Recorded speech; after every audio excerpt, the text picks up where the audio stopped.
Pasadena is the site. First round Texas high school football playoff action. It's the 4-5-1 Deer Park Deer taking on the 9-1 Pearland Oilers. Hello everyone, with Ken Moore, I'm Brett Dolan. Great to have you with us. Should be a fun night here in Pasadena. The third straight year, Ken, these teams have met in the first round. Last year, Deer Park got the win. And let's talk about this year's Deer Park team. So many close games. 7 games decided by 7 points or less.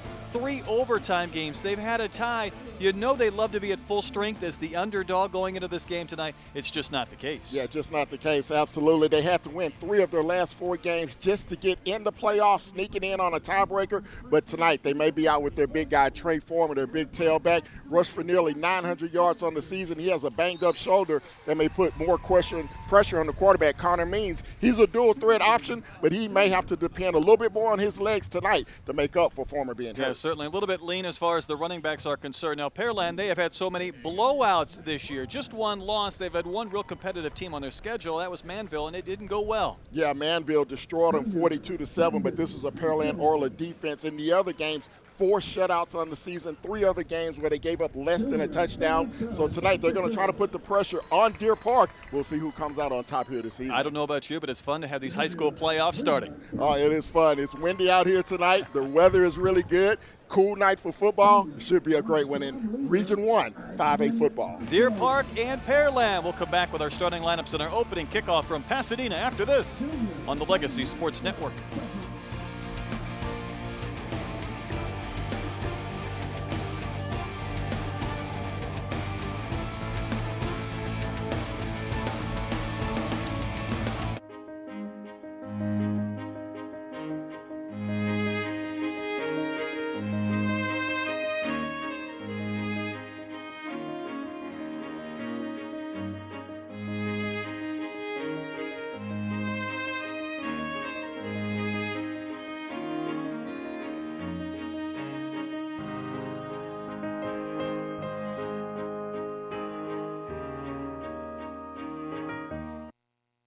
Football fans, I see a Raising Cane's tailgate in your sights. And I'm not saying it's going to be easy, but you have it in you to tackle that tailgate. To devour enough fresh, never-ever frozen chicken fingers and cane sauce to make tailgate history. Show thirst who's boss with sweet tea and lemonade. Not by the cup, but by the jug. Because this is our house. And today, you eat with the best of them. Raising Cane's, one love. Official sponsor of all things that make game day delicious. With our Name Your Price tool, people pick a price and we help them find a policy that works for them. Also, we've been working on something very special.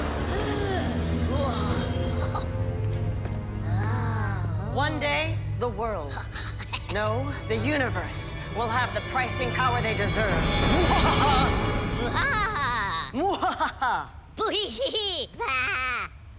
We'll work on it. Watch on. At Neighbors Emergency Center, we don't just save lives, we save mothers, sons, best friends, little ones, running partners, wives. At Neighbors Emergency Center, you're not just a patient, you're a top priority. Neighbors Emergency Center, care that counts, experience that matters. If you're looking for the best selection of crawfish on this side of Louisiana, the Louisiana Crawfish Hut is the place to go. Our seafood selection will make you go home completely satisfied with our dishes, such as our oyster louie and hut platter, not to mention desserts that will cure your sweet tooth craving. The Louisiana Crawfish Hut offers any type of atmosphere you're looking for, whether day or night, 7 days a week with the best service you will find around. Come in and watch your favorite team on any of our 16 TVs. The Louisiana Crawfish Hut, located off Highway 90 in Crosby, offering the best that Louisiana has to offer here in Texas.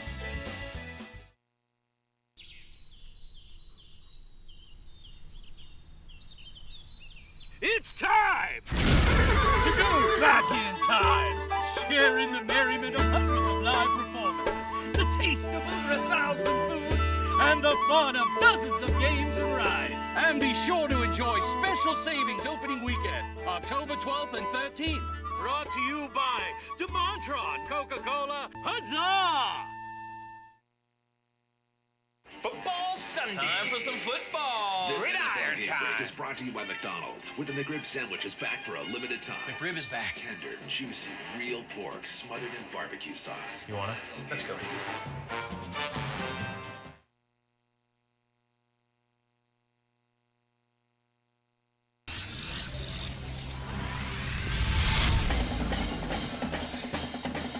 The time is now for live video highlights of your school's march to excellence. News sets up inside of the pitch.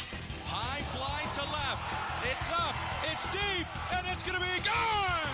Legacy Sports Network brings you high-quality HD video broadcasted by the best in the business. Handoff. Adam Taylor lunges to the end zone. Touchdown. This is one of the most exciting things. With all the runs, hits, scores, and more, we're building a legacy one game at a time. I appreciate it, Gerald. You guys at Legacy do an unbelievable job. Join us on pay-per-view or video live streaming your favorite high school and college athletics at legacysportsnetwork.com.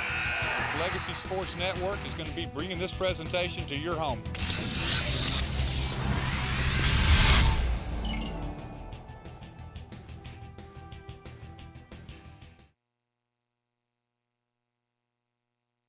At Neighbors Emergency Center, we don't just save lives, we save mothers, sons, best friends, little ones, running partners, wives. daddies. At Neighbors Emergency Center, you're not just a patient, you're a top priority. Neighbors Emergency Center. Care that counts. Experience that matters. Here's a crazy idea. What if your bank actually paid you for using your debit card? Let's say 10 cents for every $10 or more debit card purchase. How amazing would that be? We call it Cashback Counts Checking from Community Bank. A free debit card that pays you to use it. Even he's smiling at that. Swipe all you can from your bank. Community Bank of Texas. Bank where you live. If you're looking somewhere to do some custom embroidery, screen printing, or just find some awesome bling, then it's time to head to Trademark Images. They are located at 4126 Center Street in the heart of Deer Park and are open from 9 a.m. to 5 p.m. Monday through Friday. Trademark Images does just about everything on just about anything, from rhinestone tees to having your favorite school fan wear.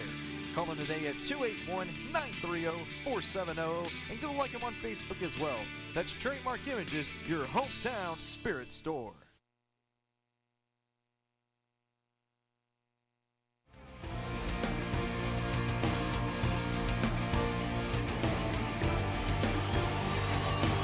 Light breeze, cool temperatures, playoff football weather in the greater Houston area tonight.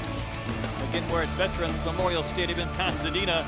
The Deer Park Deer and the Pearland Oilers.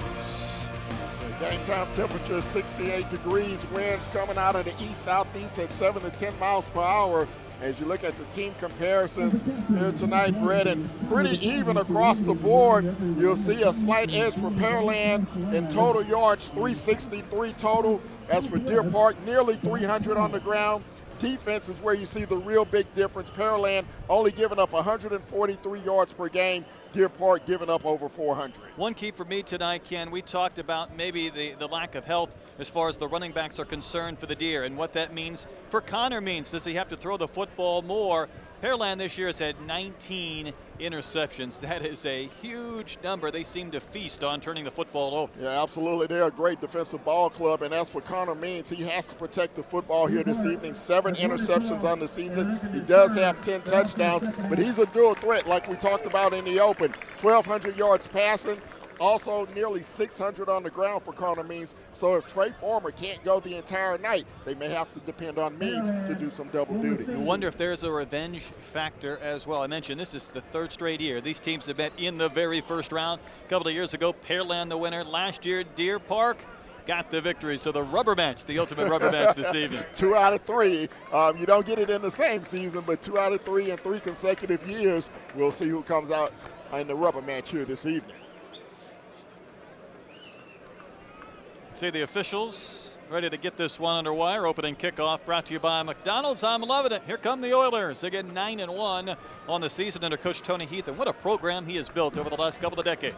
Pearland has been tremendous out in their District 22 5A this year. Co-champs with Manville. Manville got the edge by virtue of their 42-7 victory over the Oilers. But Pearland has been a mainstay in Class 5A. The Oilers will receive. They will be going from left to right as you watch in live our broadcast here this evening. FoxSportsSouthwest.com. We welcome you. Division 1, Region 3, Class 5A playoffs about to get started. And Forrest Needler will put the toe into it from the 40-yard line. Ryan Diaz, Chase Foster, the 2 deep men. And we're underway tonight from Pasadena. It is a booming kick that'll come down at about the 2-yard line, picked up by Chase Foster. And competing for yards, not much there. Dropped it about the 16. The Deer with a nice play on special teams to begin the game. Yeah, and we'll look at this Pearland Oiler offense as they come out to the field. They'll be led by Kalen Johnson, the quarterback. 1,590 yards on the season, 14 touchdowns, only 4 picks. In the backfield, Jacoby Butler, nearly 1,000 yards on the season. Big guy on the outside, Carter Jefferson, 2 touchdowns off of 28 receptions. Oilers will start in the eye with Butler behind Kalen Johnson. And already a flag before we have our first play from scrimmage. And those playoff jitters, you know, these players probably haven't had butterflies since week 0. Now they start all over here. First week of the playoffs, ball start right off the bat. So not very good field position for the Oilers. Coming off a 38-7 win over Dobie the last time out. And Butler with the game's first carry, and running room is tough to come by, and the Deer's defense swarms to make the tackle. Gregory Vincent there, the sophomore, to make the stop. Jacoby Butler on the season, as we mentioned, averaging over 10 yards per carry out of that pistol set. He has 18 touchdowns, does the young tailback. That's an amazing average. But he carries for 1 yard on that play, so 2nd and 14 after the short carry and the penalty. Kalen Johnson sets up to throw, locates an open man down the seam. Big yards and more. Jacoby Lewis to the 44 of Deer Park. What acceleration from Lewis once he caught that pass in stride from Kalen Johnson. Lewis on the season, 16 receptions, only 200 yards, but he picked up a big gainer there on 2nd down. You see him in the flat, and he'll just split the seam, takes it up into Deer territory, 1st and 10 for the Oilers. Huge gain once the Oilers went to the air. And again, Jacoby Butler runs into a wall of maroon jerseys. No gain on the play. You see the Deer trying to stack the line of scrimmage as we take a look at their defensive front. They'll roll with a 3-4, brought to you by State Farm. Tristan Guerra, Gregory Vincent, Reese Rainey. The front 3, the linebackers, Espinoza, Martinez, Cardenas, and Braun. The secondary, Page, Coleman, Herrera, and Brown. Pearland area State Farm agents, like a good neighbor. State Farm is there. No gain on that previous play. 2nd and 10. And that ball knocked away. Swatted backwards like J.J. Watt. It was Tim Espinoza, the senior linebacker, making a play. Great job by Espinoza, the senior, off the defensive edge. Couldn't get to the quarterback, put the big paw up and knocked it down. See it again here on our replay. Espinoza with his head up, got the arms up, made the play. So it brings up a 3rd and 10. Johnson, a very accurate passer, completing more than 60% of his passes this season. Needs to make a play here. The rush is on. He'll tuck and run. Flipped inside the 40. He's shy of the 1st down. Another nice open field tackle made to force a 4th down for Pearland. Yeah, Espinoza once again coming up big. Little stunt inside. He steps up in the pocket, did not pick up the first down. Decision time now for the Oilers on their opening drive. Oilers will keep the offense on the field, facing a 4th and 4. Everybody bunched up. Lewis will keep. Lewis down the sideline. He's gone. Touchdown, 38 yards. A 4th down play, and the Oilers begin the scoring. 4th touchdown this season for Jacoby Lewis.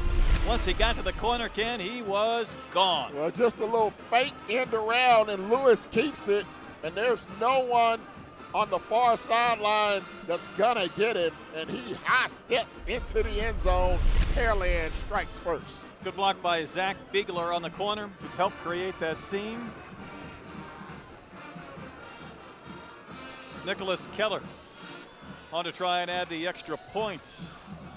And the kick is on its way, and it is good from the hold of Connor Chittister. So the Oilers look like maybe they were going to be stopped. A 4th down drive, but they end up scoring a touchdown, 7-0 Pearland early from Pasadena.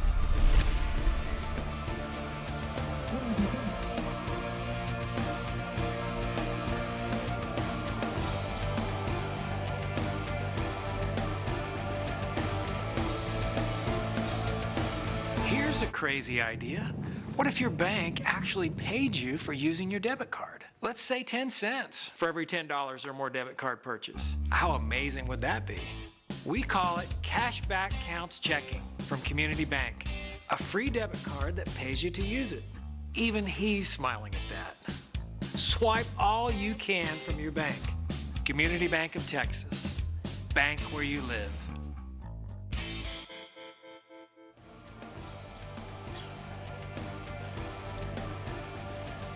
Our game brought to you in part by Neighbors Emergency Center. Care that counts, experience that matters.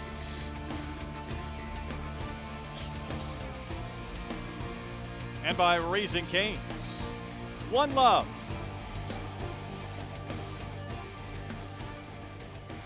Deer Park made a couple of plays on defense, but the Oilers end up finishing the drive in the end zone. Yeah, 82-yard drive, took 2:20 off the clock. 38-yard touchdown run by Jacoby Lewis puts the Oilers on top. 7-zip, 9:40 to go here in the first. Nicholas Keller to kick off. High kick that may hit out of bounds, but it was touched. It was loose, and the Deer get it back. Boy, that ball dangerously was hanging on the end line. Daniel Demon able to cover. And this one looked like it was clearly heading out of bounds, but he tried to come up and make a play, and lucky to get that ball back. Yeah, excellent placement on the kickoff, and you see nearly recovered on that far sideline. Justice Reese diving for it for Pearland. Luckily for Deer Park, it scoots out of bounds. They'll take over 1st and 10 at the 24.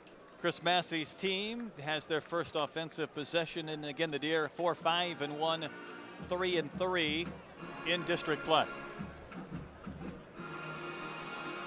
Just a simple rolled out play from Connor Means, and he was popped out of bounds after maybe a gain of 1.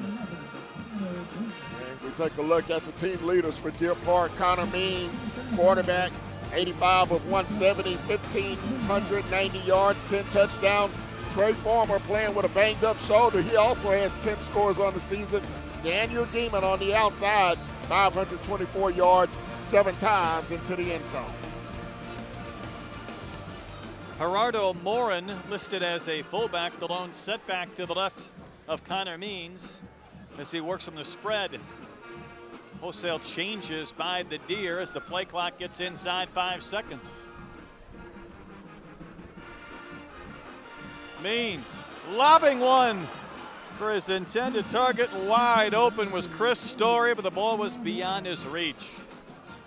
Yeah, Means just a little too much on that one as we look at the Pearland Oiler defense brought to you by State Farm. They run a 4-3. Avery Jordan and Deontay Givens, the ends. The linebackers, Goff, Phillips, and Guillory. The secondary, they're good. Walls, King, Ferris, Chidesta. 20 interceptions this season for the Oilers defense. It'll be 3rd and 8 here. from this pistol formation again. Means will roll out, hit his target, and it'll be shy of the first down. The pass ended up in the hands of the running back coming out of the flats. It was Morin. Yeah, just the fullback sneaking out. Good open field tackle, bringing him down. I think that was 28 in the secondary. And that was Marlon Walls with the hit, so a quick 3 and out for Deer Park. Connor Means, also the punter, will stay on and kick. Low snap. Means able to get it away.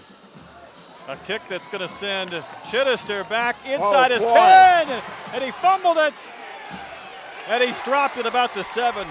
What a punt.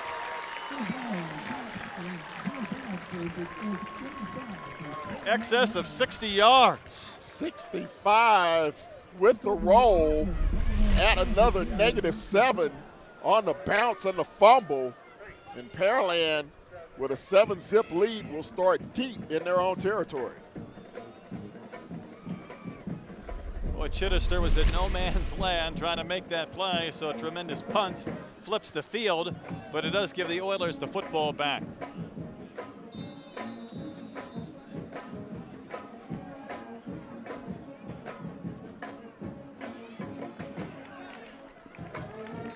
Zach Begler, bit of a wildcat on the keeper. Just plowed into the line, picked up a couple of yards, so Kalen Johnson not in that sequence.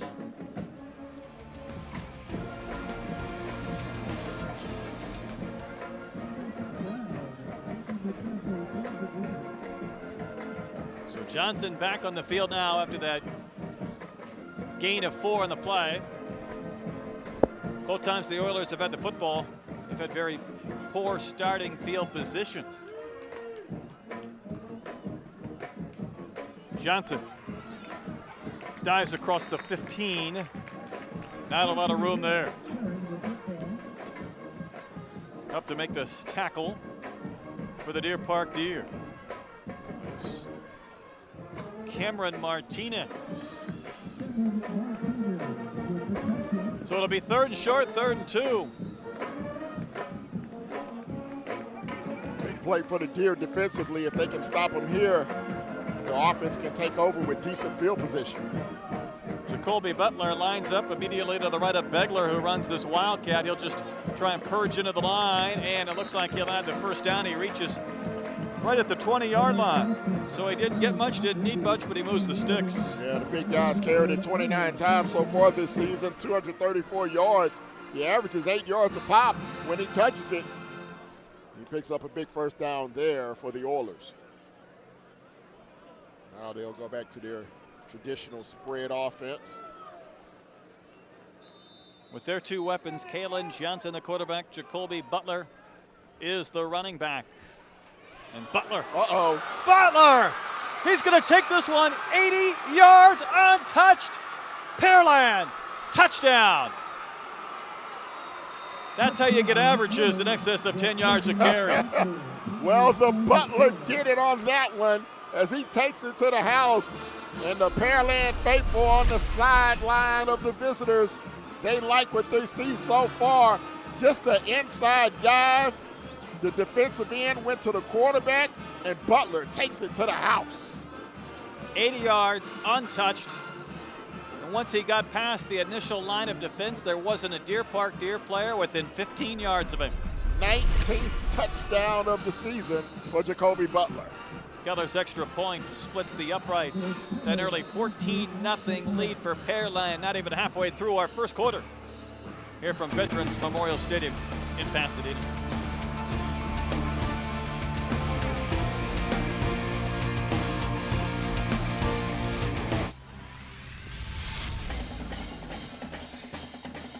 The time is now for live video highlights of your school's march to excellence. News sets up inside of the pitch.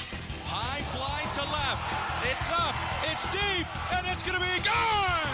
Legacy Sports Network brings you high-quality HD video broadcasted by the best in the business. Handoff, Adam Taylor lunges to the end zone, touchdown. This is one of the most exciting things. With all the runs, hits, scores, and more, we're building a legacy one game at a time. I appreciate it, Gerald. You guys at Legacy do an unbelievable job. Join us on pay-per-view or video live streaming your favorite high school and college athletics at legacysportsnetwork.com. Legacy Sports Network is going to be bringing this presentation to your home.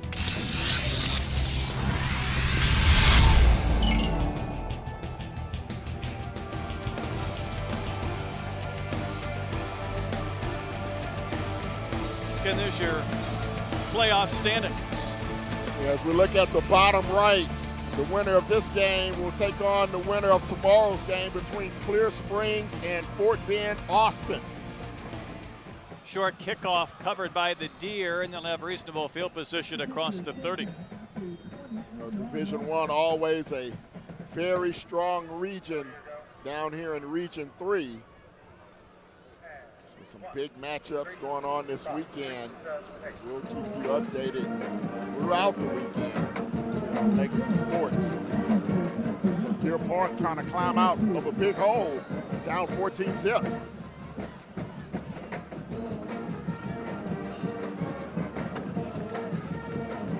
Been involved in so many close games this year. They need to score to get right back in this one.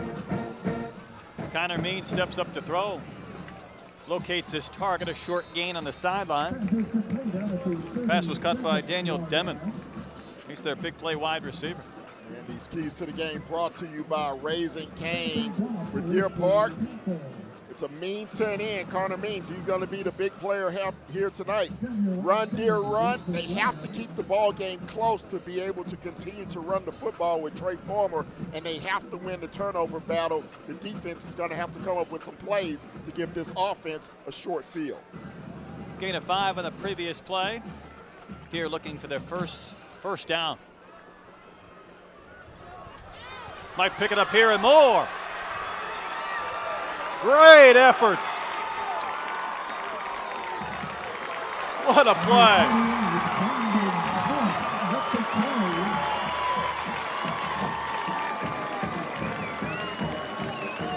Jared Callis, the running back, a freshman.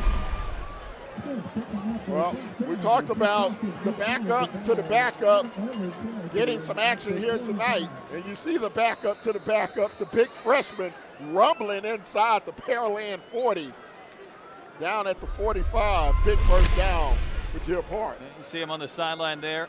Isaac Bonus has been getting a lot of carries in recent weeks.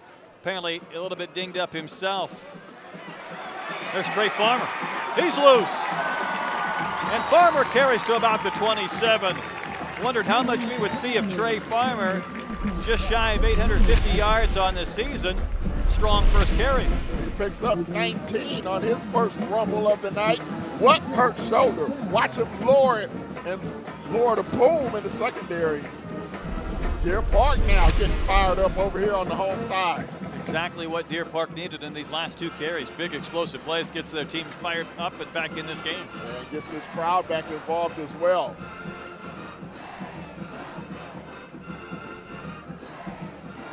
Means another short pass play. Cameron Thompson on the sideline. Clock will continue to run. He's marked in bounds.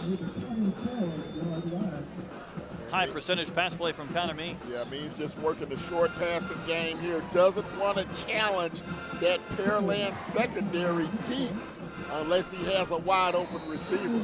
He had one earlier, overthrew him. Maybe a gain of a yard on the play. So you see the Deer approaching the red zone for the Oilers. Couple of big explosive plays. 2 Pearland touchdowns the first 2 times they've touched the football. Now the Deer trying to answer, hoping to respond. 2nd and 8 upcoming. Means quickly looking to throw over the middle. Pass complete to Thompson inside the 10. That's a Deer first down. Strong throw right into the breadbasket of the sophomore Cameron Thompson, just his 4th catch this season. Yeah, Cameron Thompson, he'll just run down at the bottom of your screen. You'll see him come in, a deep slant. Nice throw by Means on the money. 1st and goal. Impressive drive for Deer Park. Means will give to Farmer, trying to stretch it out. Farmer cuts back at the 5. He's in the end zone. Touchdown, Deer Park. Trey Farmer scores his 11th of the season. 2 huge runs from Farmer. It was the freshman who got this drive going, but it's Farmer who finished it. Farmer on the old stretch play, Indianapolis Colt style. They used to run it with Edgerrin James off the edge into the end zone for 6.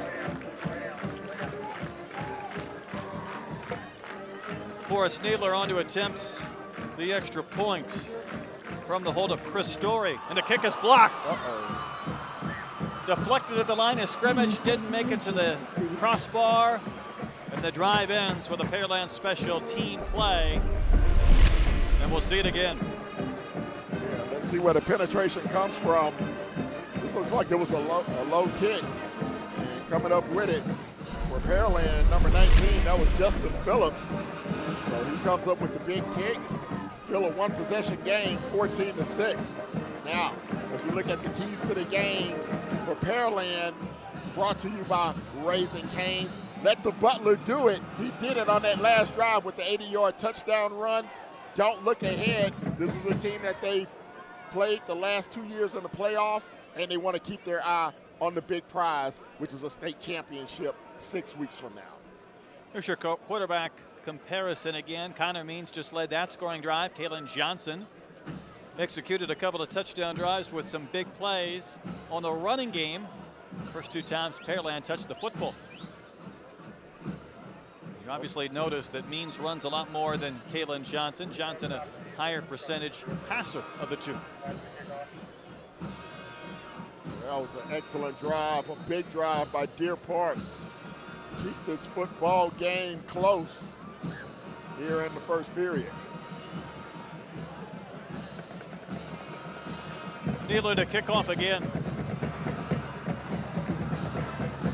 Ryan Diaz hoping for a chance to return. He'll do that from the 2. Diaz between the hashes with a head of steam. Diaz trying to make a play. Drop shy of the 40. Great special teams effort to start this sequence, and it was only a tackle made by Gunnar Herrera that maybe saved a touchdown. It's going to be an excellent return, give Pearland really good field position. They're going to start out near the 40. That last drive for Deer Park, 68-yard drive, took 2:51 off the clock. 10-yard touchdown run by Farmer. 14-6 ball game, 3:50 to go here in the first. You see the dangerous Jacoby Butler lined up to the right of Kalen Johnson, and Butler will carry. Stays on his feet after the first hit, dives across the 45 to about the 46. Pearland team that last year was 8-3, 6-1 in district play, but lost to Deer Park in the first playoff game. But what an impressive showing. 14 straight seasons they've been in the playoffs. 15 straight years of winning campaigns. You know it was a disappointment to lose to Deer Park last year, and they got off to a great start this evening, now leading 14-6. Some more acceleration from Butler. He just ran into the boundary. He'll pick up the first down. He's out of bounds at the Deer 44. Jacoby Butler, you're going to hear his name a lot tonight. He does the head tap. He's going to get a breather on this one. And they're going to bring the big guy in to replace him, Hayden Cole. Cole's not had as many carries or yards or touchdowns as he had last year when he had a dozen. But a nice compliment. He'll get the carry here. Cole lowers his shoulder and dives inside the 40. A little smash and dash, if you will. The big bruiser comes in and lays the wood. Look at him. Look at those shoulder pads. Wow. Those arms are then those shoulder pads again, really filling out that number 17 jersey. Yeah, big senior. I'm not sure he should be wearing number 17. Looks like his little brother's uniform. 2nd and 5. Toss to the far sideline to Diaz. Diaz steps out shy of the 30. He'll pick up another Pearland first down. Got a great block on the outside by Carter Jefferson, who sprung him for the big gain in the first down. Watch Jefferson, 24 on the outside. Good block there. Peels off the defender. Opens the lane for Diaz. Johnson gunning a pass intended for Jacoby Lewis, just out of his reach. It'll be 2nd and 10. Johnson has a rocket for an arm, completing nearly 61% of his passes. 14 touchdowns, only 4 picks.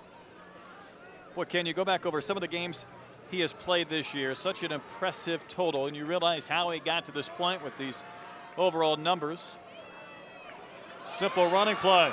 Hayden Cole rumbling inside the 15-yard line and down to the 14. Cole averages only 5 yards a carry. Picks up a big chunk here. Picks up another first down inside the red zone. Back to Johnson. He's had games this year, Ken, 16 of 21, 284 yards. He had a 17 of 21, 268 yards. When he gets it rolling, he's tough to stop. 1st and 10 here. He'll keep it. He'll rumble right into the end zone and right through the end of the stadium, almost to the parking lot. Touchdown, Pearland, 3 drives, 3 TDs.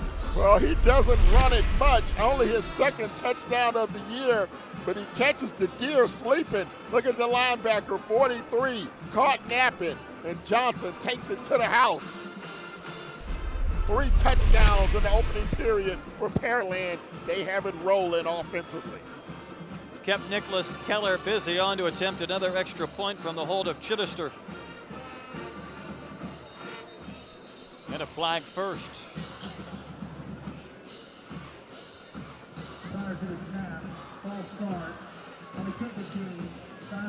Movement on the Oilers, that'll back them up 5 yards.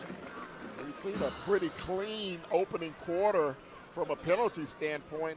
I believe that's only 2nd penalty of the ball game. We had one on the opening snap. Now I believe this is just the 2nd one. So good clean game so far from both teams. Gives Keller a chance to showcase his leg. High snap placement is made, and that kick goes booming through the uprights towards the scoreboard. 21-6. Pearland with the lead. 2:07 to play in our first quarter.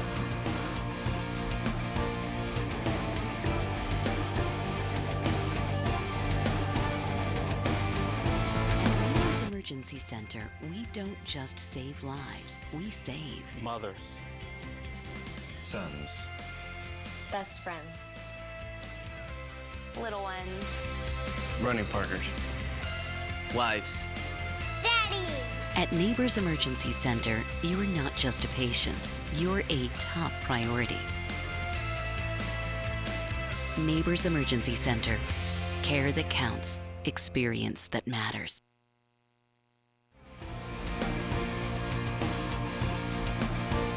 Our game brought to you in part by Allegiance Bank of Texas. It's not what we do, but what we do together that makes the difference.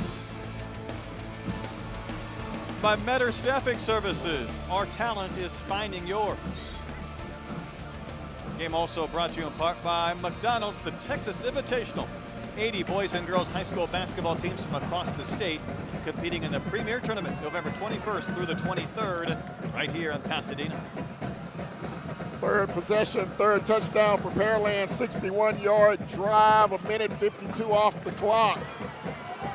Leo Avana up the left sideline and across the 20 before he's dropped.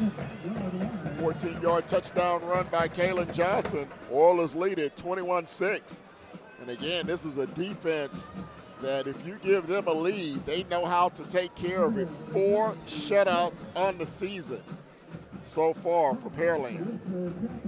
Part of what we mentioned in the open, they had a back-to-back 49-0 wins to start the season. They had a 62-0 shutout, a 43-0 blanking of Alvin back in October. Even last week, they gave up just 7 points. 2 weeks ago, of course, they played Manville. Their defense at times has been dominating this year. Connor Means and the Deer had an impressive drive in their previous sequence. They need another one. Farmer sprinting across the 25 to about the 26. And with talked about Trey Farmer. 848 yards on the season, averages nearly 6 yards a carry. He's a big battering ram.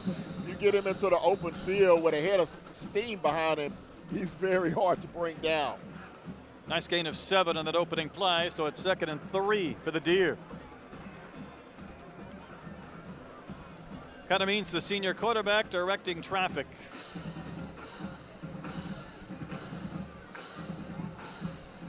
Farmer will get the carry again. Hit a couple of times, including Jason King, the corner, but not before Farmer and the Deer pick up the first down. As a team, as a ball club, they average nearly 300 yards per game, 180 yards per game on the ground, only 118 through the air. So they like to keep it grounded, if you will, but their defense is going to have to help them out and keep this ball game close. Otherwise, and there's some movement in the offensive front. Well, Means went under center for the first time tonight, and the entire right side of the line moved. They wasn't used to hearing his cadence that close to him. Yes, He probably scared the bejeebus out of him. I was thinking the same thing.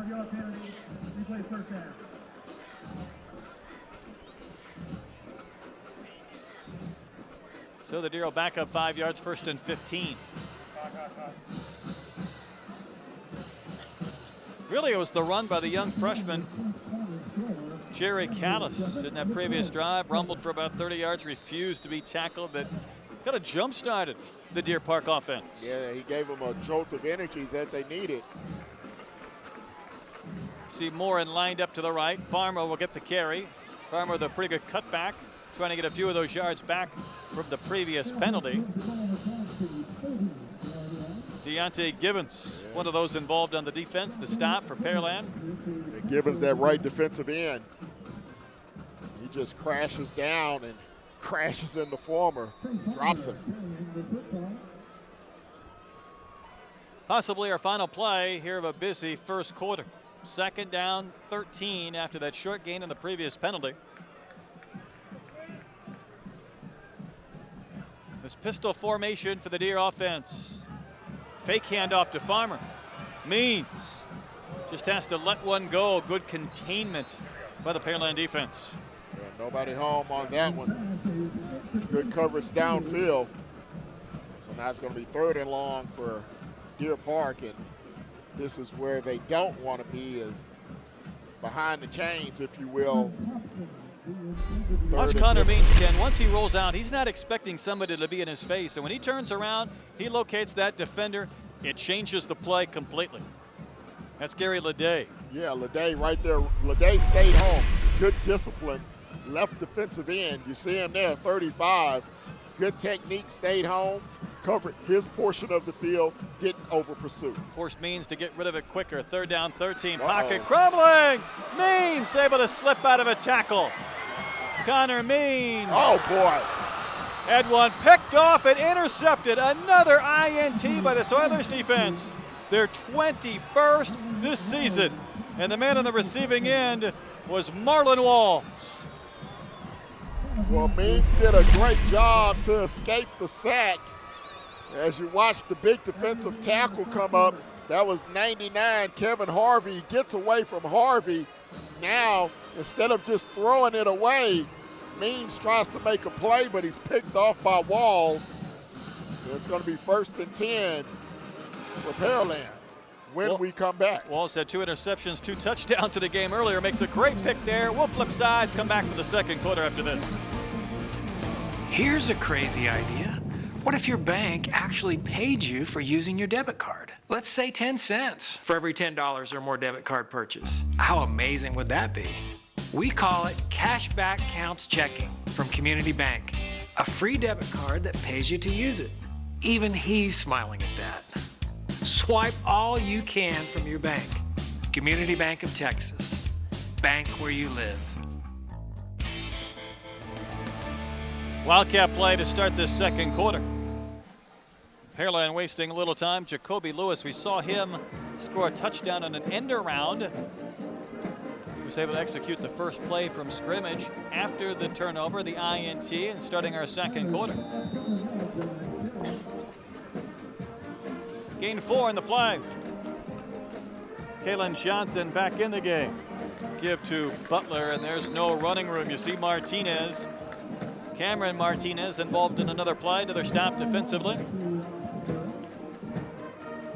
Deer Park on the short end of that first period, dominated by Pearland. 3 possessions, 3 touchdowns. 1 by Lewis, 1 by Butler, 1 by Johnson. And then the pick at the end of the period puts the Oilers in Deer field possession here to begin the second period. Facing a 3rd and 7 and throwing down for Johnson with time. Locates his man. Jonathan Sam, his 5th catch of the year, down the sideline. We'll see if the play holds. And Pearland has the first down. There is a marker down. It looks like it was offside against the nose guard. Watch him jump right there. So Johnson knows he has a free play. Takes a shot downfield. Big reception and a first down. I'm impressed with the arm from Kalen Johnson. Oh, I saw him on film. He's got a rocket for an arm. And as we talked about, very accurate. He's a pocket passer. What does this Deer Park defense need to do, Ken, to come up with a stop or make a play?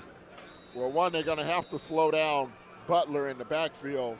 First of all, you have to stop the run before you can concentrate on the pass. Pretty good job there, just bottling up that play, and Butler just couldn't even run out of a swarm of maroon jerseys. Looked like Martinez to get involved in the play, along with Tim Espinosa, guys we've called a few times already. This Pearland offense is so balanced, but you want to get them behind the chains, as we talked about, put them in 2nd and long, 3rd and long situations where you make them one-dimensional. You give the option of throw and pass, it's going to be a long night defensively. 2nd and 11. Johnson splits out 2 receivers to his right, the wide side of the field. Johnson sets up to throw. He has plenty of time. Heaves the ball into the end zone. What a play! What a catch! Touchdown! Carter Jefferson catching a bullet from Kalen Johnson. You won't see better play as far as receiver and arm strength in high school football than this one. Watch, it starts up front with the protection all day. Now watch him throw up in the pocket a laser. I mean, on the money post pattern, as you mentioned, the timing was impeccable. How about him getting 2 feet in bounds, that's too? Like Warren Moon to Haywood Jeffries back in the dome. I mean, that was a laser on the money. Highlight play indeed. Keller's extra point is true. 28 points for the Oilers. Not even 2 minutes into our second quarter. Big lead for Pearland in this playoff game on the Legacy Sports Network.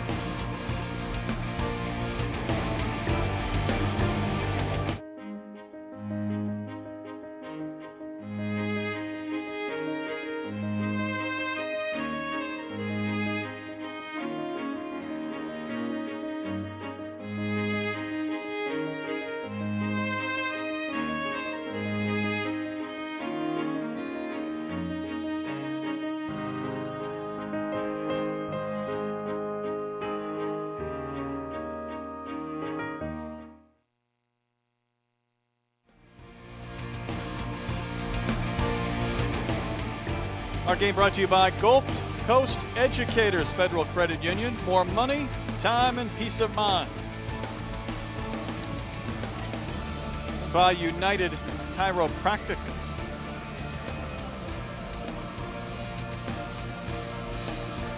And of course, State Farm, the Pearland area State Farm agents. Like a good neighbor, State Farm is there. And the Texas Renaissance Festival. Lift up your cares. Wow, you talk about an impressive opening half for the Pearland Oilers. That drive after the pick, 47 yards, took a minute 57, 27-yard strike. Johnson to Jefferson, they lead it 28-6. And a booming kickoff sails through the back of the end zone. What can even more importance now for Deer Park to respond offensively and get points. And one thing you have to do with Deer Park, even though you're down by 3 touchdowns, you have to stay with the game plan. You have to continue to run the football, try to pick up a few first downs, let your defense get some rest. You need them on the sideline, not on the field. Keep Johnson and company on that far sideline. Hope they get rusty. or lose their rhythm, because they have been in rhythm so far this evening here in this first round playoff matchup from Veterans Memorial Stadium in Pasadena. Connor Means was picked on that previous drive, 8th time this year, nearly picked again, and he ends up completing his pass, and maybe lucky this one's still in his possession. Rifled one to the sideline, and you'll see it again. This was a dangerous play. Yeah, watch Caleb Ferris, the defensive back, little sidearm throw. Ferris jumped the route just a split second too late, or he may have been walking into the end zone with another Oilers score. For all that, Cameron Thompson made the catch for a gain of 2. Oh yeah, I forgot about the catch. It was nice. Trey Farmer lined up in the pistol as the Deer face a 2nd and 8. Farmer will carry. Now he's going down. Thrown down by Justin Phillips, and we haven't talked about Phillips yet tonight. He had the block of the extra point earlier. Last year, the defensive MVP in this district, committed to Oklahoma State. You see why with that type of strength and tackle. I mean, you throw down Trey Farmer, I mean, you have to be a pretty strong cat. Wow. Impressive Division I player is Justin Phillips. That's Big 12 football right there. Yes, it is. Loss of 1 on the play, so it's 3rd and 9, and now Means may have to go to the air. 2 receivers each side of the formation. Quick pass play. Pass complete to Colton Allen, but he's going to be dropped shy of the marker. In fact, very little gain whatsoever. Yeah, guess who? Justin Phillips came up to make the play once again. And that's exactly what Deer Park did not need, was a quick 3 and out. Forces Means to punt. Punting in the direction of Connor Chittister. The last time Means punted, it was in excess of 60 yards, but it was the other way with the wind. Now kicking into this swirling breeze towards Chittister. Gets away a high kick, a short kick, a fair catch is called for and made about the 43, and there's another marker down. It was a hit before the fair catch was made, and clock stopped with 7:58 to play here in our second quarter. Only 30 yards on that boot, as you mentioned, into the wind, no return, and we'll check the penalty. Block in the back. Number 14 on the receiving team. 10 yards, minute to run. Block in the back, and everybody in the stadium saw it. He wasn't bashful, I'll tell you that. I mean, you'll see it here in the replay. You're going to watch Chittister get ready to make the fair catch, and you're going to see the block in the back. I would imagine you're going to see it at the very bottom of your screen. Oh, that's it. Whoops. He's lucky he didn't push him into his own guy. That would have been a disaster. Well, this Oilers team pitching a perfect game so far. 4 drives, 4 touchdowns. Jacoby Butler diving across the 45, showing off some of that acceleration and speed. It was only a tackle made in space by Cody Page that maybe saved several more yards. Yeah, watch Butler again, just running off the right side. Again, another little stretch play. Good lead block. 16 on the carry, another first down. 14 on the carry. Page last year had a serious leg injury, had to have surgery. They weren't sure he was going to be able to play this year. He's been a great story of perseverance, made a nice tackle. The Deer defense rises up on that short gainer. We talked about one of our keys, the turnover battle. Deer Park already -1 with the Connor Means interception. They're going to need their defense to make a play, shorten the field for their offense, so they don't have to go 70 and 80 yards every time they touch the football. Be a big key in this sequence. 2nd and 9 situation here. Kalen Johnson showing off his arm tonight. That pass is picked, intercepted. The Deer able to make a play. Ryan Padgett still on his feet. Ran into his own man that stopped the progress and dropped at the 21.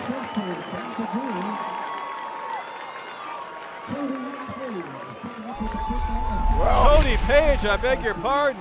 The man we just talked about. I guess they were listening. The defense had to come up and make a play. Johnson just flicks it with his wrist, and it's picked off and nearly brought back for 6 the other way.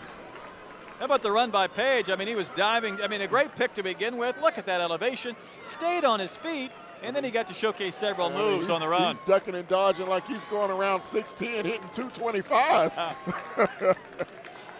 Excellent return. What a great play.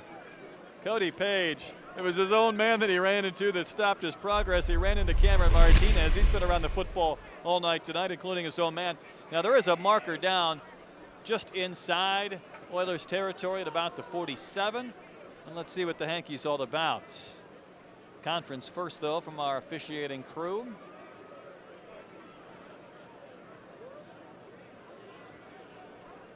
May wipe out part of the return, but I think Deer Park will retain possession.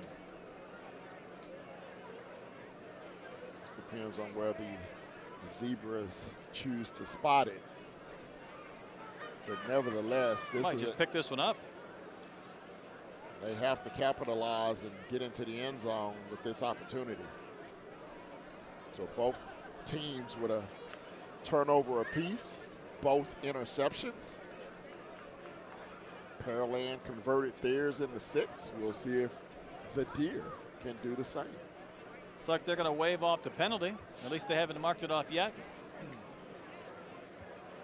Outstanding pick by Cody Page. That was his 4th interception this year for the senior. Unsportsmanlike. 93 on the receiving team and 53 on the interception team. That's Tristan Guerra from Deer Park. And Jacob Hollis, the outstanding lineman, the center for Pearland. After all that, they'll offset. All right, well, Deer Park will begin at the 23. And you see Pearland trying to get their faithful on the visiting side fired up. They're trying to get them into this football game. They don't want to have a letdown and let Deer Park back in it. So an opportunity for Connor Means and the Deer. Trey Farmer in the game, and it looks like Means will try and go under center for one of the few times tonight. There's Callis, the freshman, rumbling to the 1. Jared Callis, 2 carries, 2 impressive, strong runs. You talk about a load in the backfield. You got Callis as the fullback, Trey Farmer as the tailback. I mean, that's about 500 pounds of beef. Wow. So congratulations for number 39, Jerry Callis. You'd almost think this would be the type of formation where he would excel in. First and goal, the football was marked at the 2. And Moran back in at fullback. Farmer gets the carry. Farmer's going to get a touchdown. The Deer back in this game.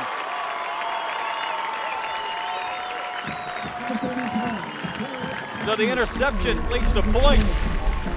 And Trey Farmer had to fight for that last half yard. The first 1.5 came quickly. Last half yard, that was tough. Oh.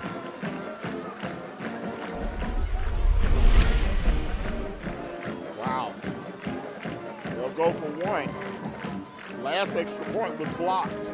Forrest Needler, after the high snap, nearly had this one blocked, but he punches one through. It's good. Now 28-13, Pearland with the lead. The Deer Park Deer with some mo.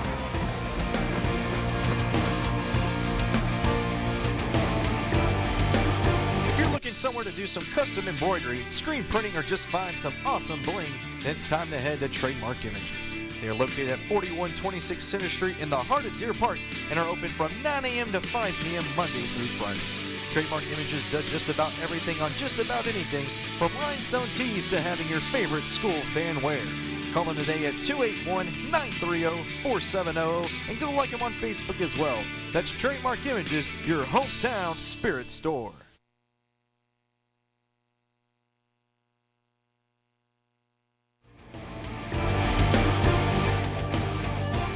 28-13, Pearland with the lead over Deer Park after the Deer just punched it in the end zone, responding after that INT. And Cody Page set it up with the pick. 23-yard drive, only took 2 plays. 2-yard touchdown run by Trey Former.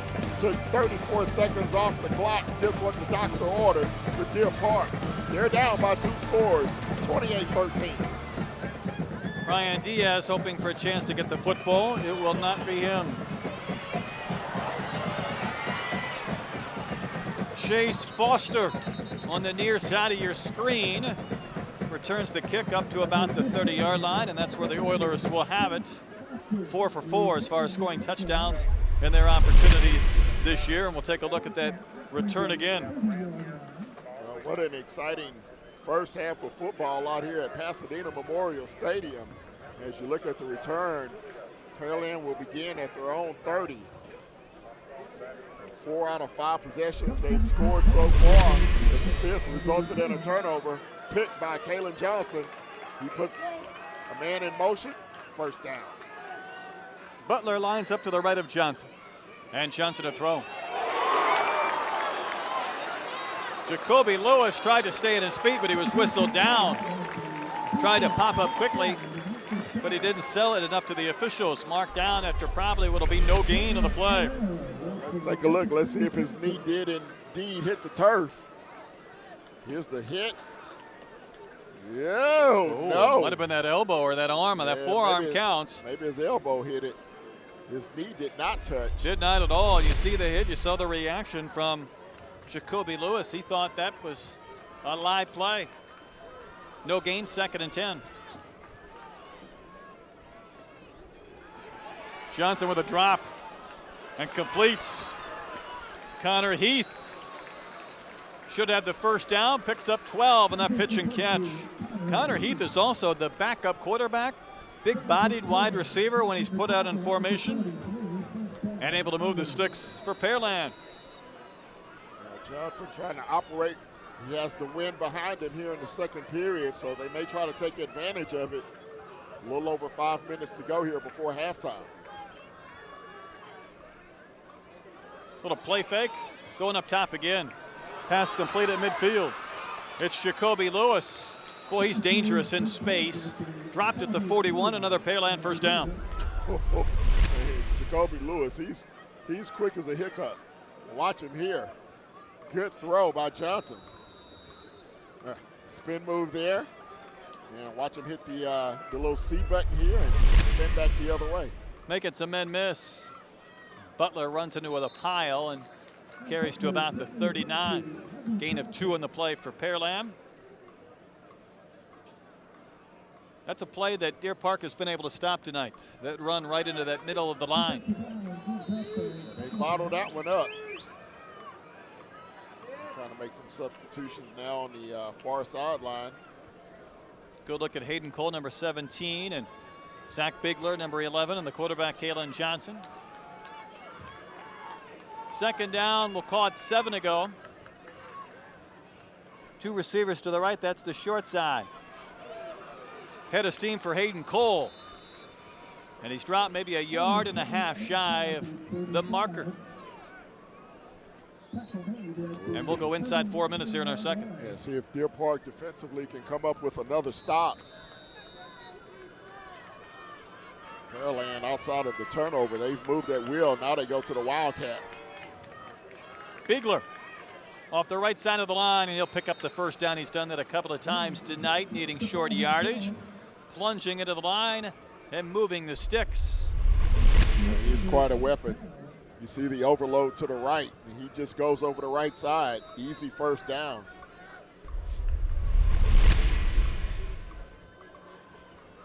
Now Kalen Johnson checks back in the game. 3 receivers at all in this formation. Both quarterbacks in now. Even from the pistol, Johnson will drop. He'll fire into the end zone. That ball went through the hands of Carter Jefferson. He made a great catch on a play at the back of the end zone in the previous drive. Looked like for a split second they were going to work their magic again. Good defensive play down here on the bottom of the screen. Devontae Coleman in coverage forces the overthrow. Little hand to the face. He never turned around. He could have got a PI call on that because he never turned his head to look for the football, but he got away with it. Well, Jefferson still had that ball deflect off his fingertips off the gloves. Just about found a way to make a catch in traffic. Butler able to stay on his feet. Is he still on his feet? Yes! Jacoby Butler will not go down. And he steps out at the 12. Now let's watch this one again. Remember a couple of plays ago on the outside, ref said the receiver was down. Let's see if Butler was down. He gets hit by 3 deer, falls on top of one. Couldn't see from our angle if his knee hit the ground or not, but apparently it didn't, and he kept motoring. It'll be 1st and 10 for the Oilers. I don't think the knee did. Now, if the elbow did, the forearm, that would be considered down. We couldn't tell from that play. Johnson a busted play, and he's still going to get positive yards. As he's covered up at about the 10, he gains a yard or 2. What could have been a disastrous play. You have to give this Deer Park defense credit for making some big hits, but you have to give the Pearland Oilers players even more credit for staying on their feet and keeping those plays alive. Yeah, you have to wrap up. And again, you see the strength, not only the speed of these skill position players for Pearland.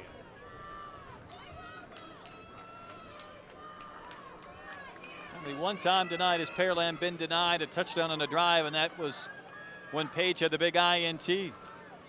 Butler to the 5, to the goal line, into the end zone, touchdown Pearland again.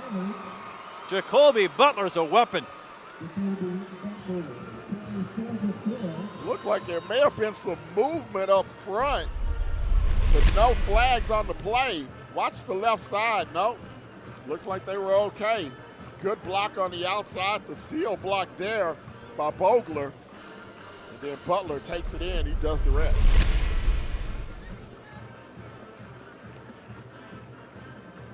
Butler began the night with 18 touchdowns. He's added to that total. We still have 2 minutes plus to go in the half. And the extra points from Nicholas Keller. Good again.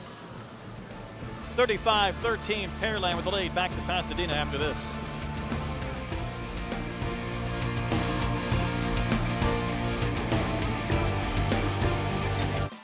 If you're looking for the best selection of crawfish on this side of Louisiana, the Louisiana Crawfish Hut is the place to go. Our seafood selection will make you go home completely satisfied with our dishes, such as our oyster louie and hut platter, not to mention desserts that will cure your sweet tooth craving. The Louisiana Crawfish Hut offers any type of atmosphere you're looking for, whether day or night, 7 days a week with the best service you will find around. Come in and watch your favorite team on any of our 16 TVs. The Louisiana Crawfish Hut, located off Highway 90 in Crosby, offering the best that Louisiana has to offer here in Texas.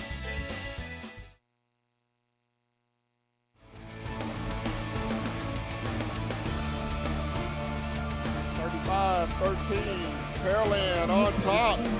2:18 to go here. Second period. That last drive, 70-yard drive, 10-yard touchdown run. Jacoby Butler, his second of the night. Oilers in complete control so far here in the first 24 minutes. A couple of times you probably could have counted the Deer out. They've responded with scores, and they'll have to do so again, although not much time to go here in our first half. Second time tonight. That young man set a kickoff return, and a good one as he carries across the 30-yard line. So now, Deer Park, 2:12 to go here before halftime. They have all 3 timeouts remaining. So the best case scenario is a 2-minute drive. You score, then you get the football to begin the second half. Take that down, score. You have the opportunity to pick up 14 points without Pearland touching the football. So that's your best case scenario. Let's see if they can execute it. I see you working. I saw it last night in my Titans against the Colts. Pass was in the hands of Daniel Demon. Could not hold on. Oh, boy.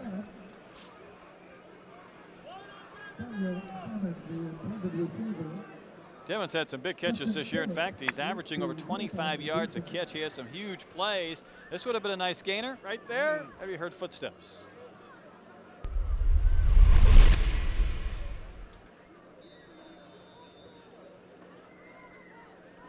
It was a huge drive for Deer Park. They cannot allow Pearland to get the football back. Well, I was thinking the same thing. That's the worst thing that could happen. If you throw an incompletion here, you see the timeouts remaining, all 3 for Pearland. Going into the win, you force them to punt into the win again. You'd give Pearland plenty of time. So picking up a first down of utmost importance means to throw. Just too much air on that one. There was contact, but that's not a personal pass interference penalty because. Yeah, and I don't like the decision there because that's a low percentage play.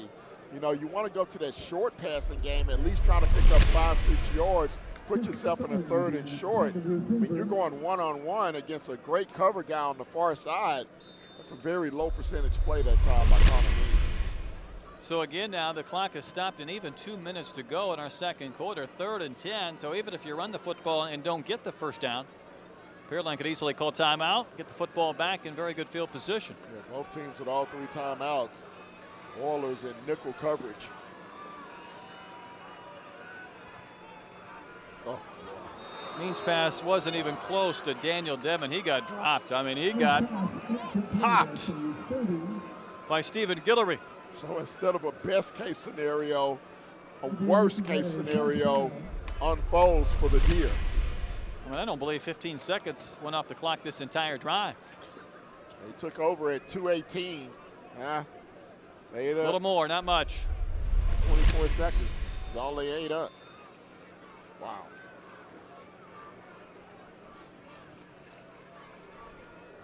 Connor Chittister again hoping to return a kick. Means will run into one, and he kicked it straight up the old silo. This may take a bounce going in the other direction, and it does. A sideways kick. It'll finally be touched at about the 45 or 6 yard line. 15-yard punt. Marker down though, however, in the backfield where the punt took place from Means. Means tried to almost jog forward a step or two before he let go of that punt. I'm not sure if he was maybe looking for some contact, hoping to get some.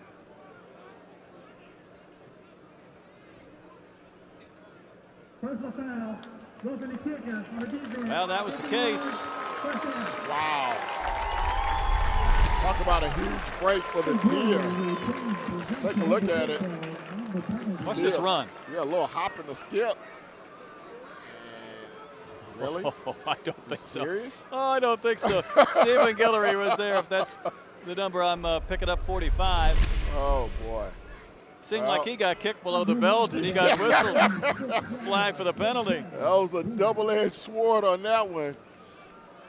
Got kicked in the goods and picked up the 15-yard penalty. Well, instead of great field position for Pearland, a chance to punch it, and again a fresh set of downs for Deer Park. Now keep in mind, the Oilers have all 3 of their timeouts. Means goes up top, another one nearly picked. Caleb Ferris, who has 4 interceptions this year, had that one a little bit too tall. It was intended for Demon. It'll be second down. It Means really on a streak now, Ken, where he hasn't completed a pass of any length in quite some time. 4 straight incompletions on this drive. Again, he's throwing into the wind. That one just sailed on him. They haven't had that inside position. I'd like to see him go back to one of these tailbacks.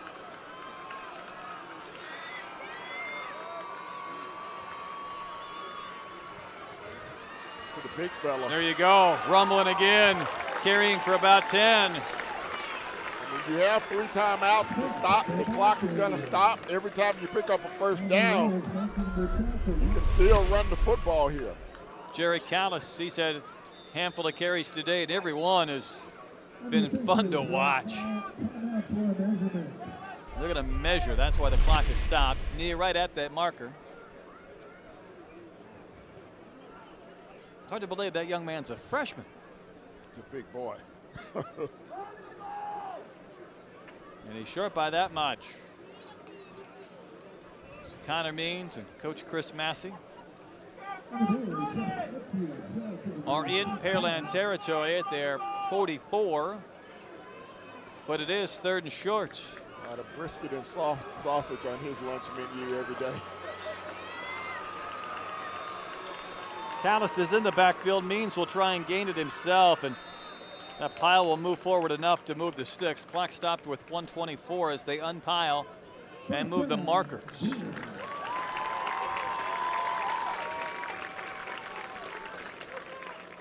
Down 35-13. Deer Park hoping to take advantage of that roughing the punter penalty that continued this drive and kept Pearland from having incredible field position.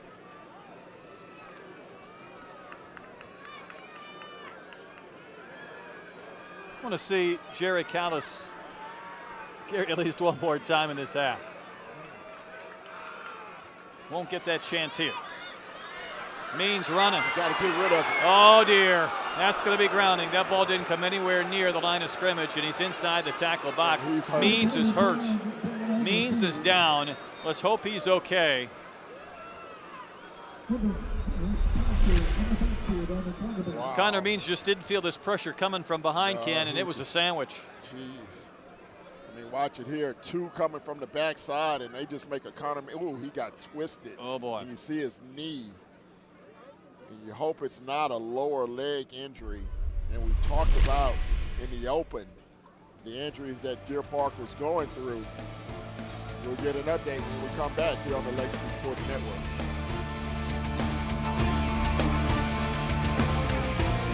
Nothing brings the community together like high school sports. And for the Allegiance Bank team, our partnership with the community is a big deal. From blood drives to food drives to even the longest of rides, Allegiance Bankers are committed to making a difference and impacting the local community, providing volunteer hours and rolling up our sleeves as an active and responsible community partner. At Allegiance Bank, we are your neighbor and your community bank. That's our game plan.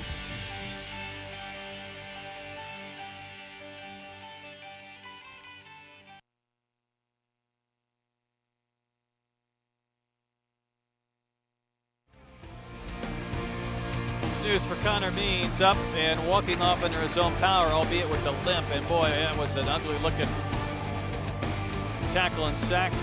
For all that, he was flagged for an intentional grounding. There's nowhere to go right here. Two things. Luckily, he's okay, able to limp off. And then secondly, lucky that it wasn't a lateral and going the other way. Lost 17 yards on the play. And now we're going to get one of those running plays into the line. The quarterback was Cameron Thompson, and we've seen him involved in other aspects tonight, but he is taking over for Connor Means. Yeah, Thompson on the season, only 11 of 19 for 113 yards, no touchdowns, no interceptions. He'll play running back, he'll play receiver. He can do a little bit of everything, but he'll run the helm for at least the final 20-some-odd seconds here of the first half. Pearland not going to burn their timeout. It doesn't appear they will after Moore had that previous carry, even though it's 3rd and 22.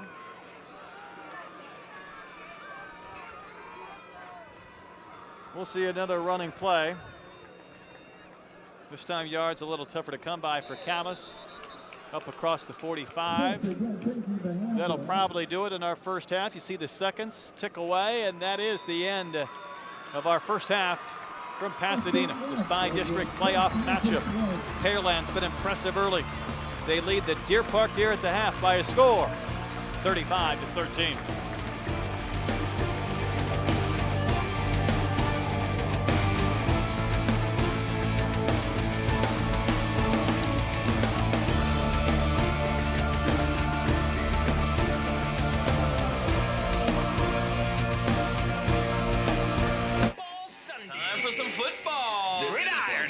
Brought to you by McDonald's, with the McRib sandwich is back for a limited time. McRib is back. Tender, juicy, real pork smothered in barbecue sauce. You want it? Let's go.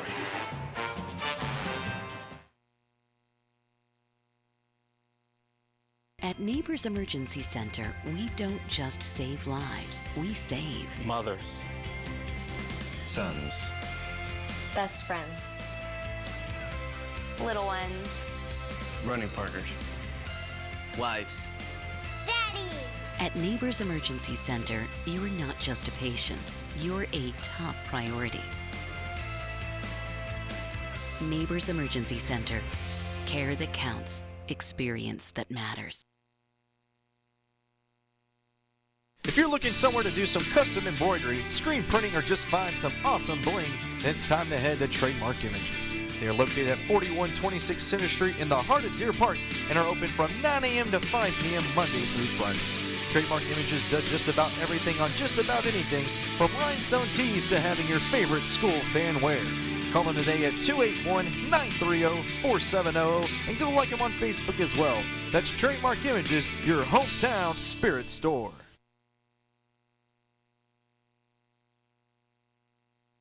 More and more business owners and individuals are discovering the Allegiance Bank Texas difference. A local community bank, Allegiance Bank realizes that every customer is unique and take the time to understand your banking needs. With extraordinary products and services, Allegiance Bank offers the personal treatment you thought went out of style. Experience for yourself the Allegiance Bank Texas difference. Log on to AllegianceBankTexas.com. Allegiance Bank Texas, pledging our allegiance to you.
The transfer social committee members are social committee member Taylor Pearland, social committee member Mackenzie Lopez, social committee member Miranda Motley, vice president Caitlin Scarlata, and president Katie Gillian.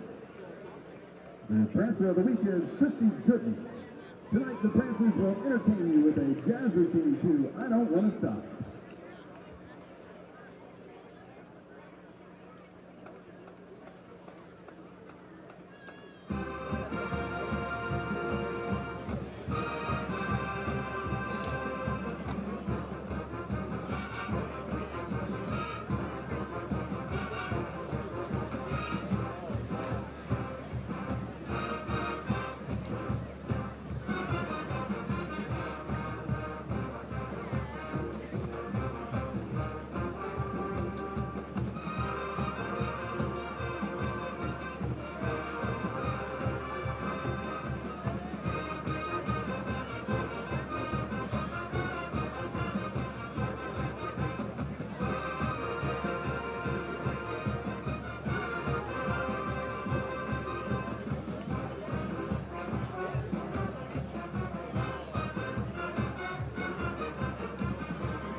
Pearland Panthers would like to thank their sponsors, Certified Safety and Chevron.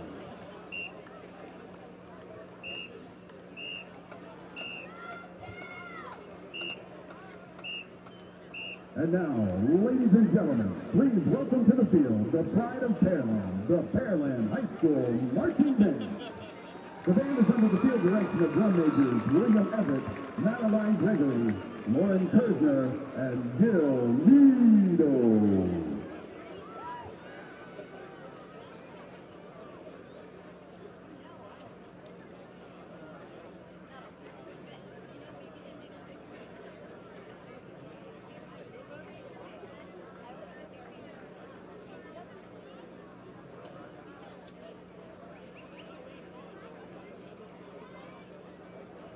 The Pride of Pearland would like to take this opportunity to honor and recognize all past, present, and fallen armed service members. The band requests that all veterans and current members of the United States military please stand and be recognized during the Pride of Pearland's performance of Salute to Freedom.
The Pearland Band is under the direction of Mr. Jim Nino, Mr. Bo Hunter, Ms. Kristen Hoff, and Mr. Bobby Holt.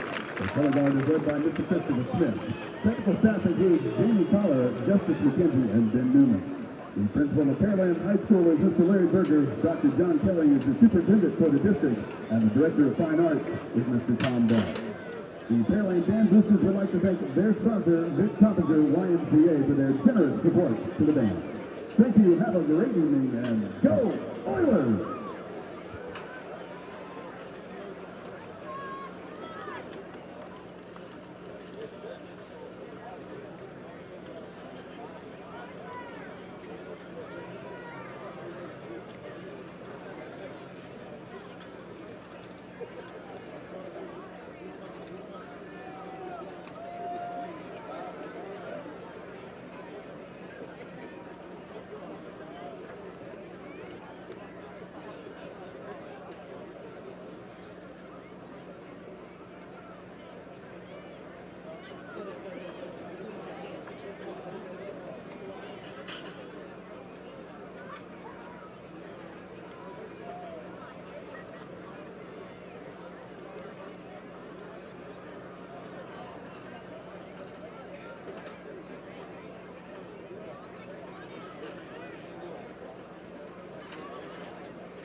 Good evening, ladies and gentlemen.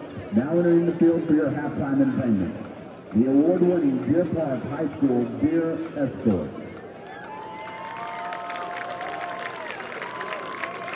The 2013-2014 dance officers are Lieutenant Peyton Fornegay, Lieutenant Emily Nassif, First Lieutenant Erica Thigpen, Co-Captain Allison Stenberg, Co-Captain Ashley Whiteman, Major Reagan Davis, and Colonel Madeline Bernard.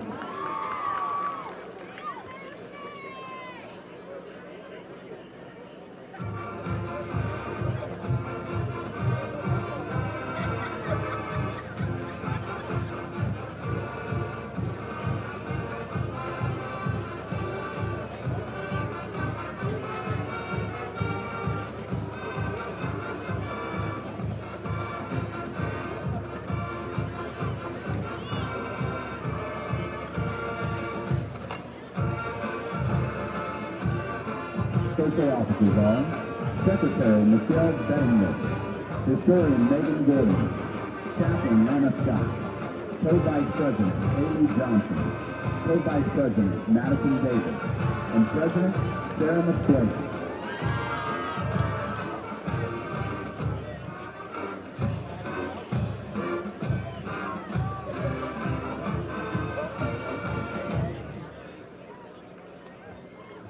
The Deer Escort Social Officers are Secretary Michelle Bettinger, Historian Megan Gordon, Chaplain Lana Scott, Co-Vice President Haley Johnson, Co-Vice President Madison Davis, and President Sarah Mesqueda. The Deer Escort now present to you their field jazz to Don't Stop the Music.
We would like to thank our sponsor, Alfred Market, a unique home furnishing and decor boutique located at 106 East San Augustine in Deer Park, Texas.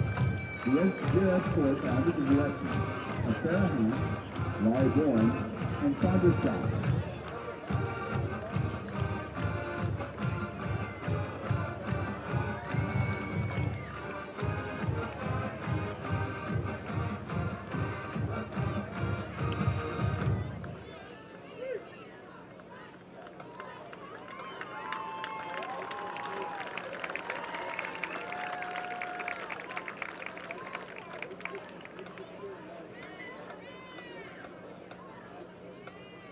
Tonight we proudly present the 2013 Deer Park High School Band.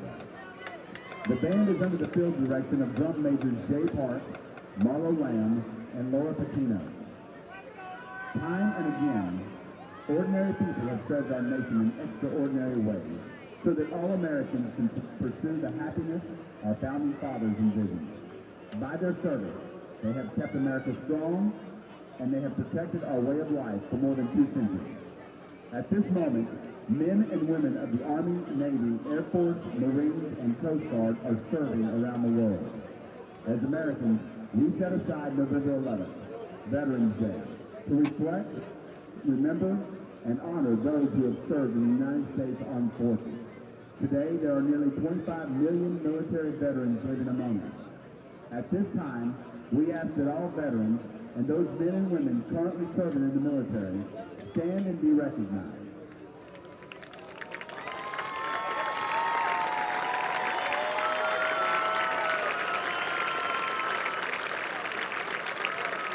Tonight we feature Marches of the Armed Forces, honoring all branches of the military: Marines, Army, Coast Guard, Air Force, and Navy.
We ask that everyone now stand and join the Deer Park Band as they present God Bless America.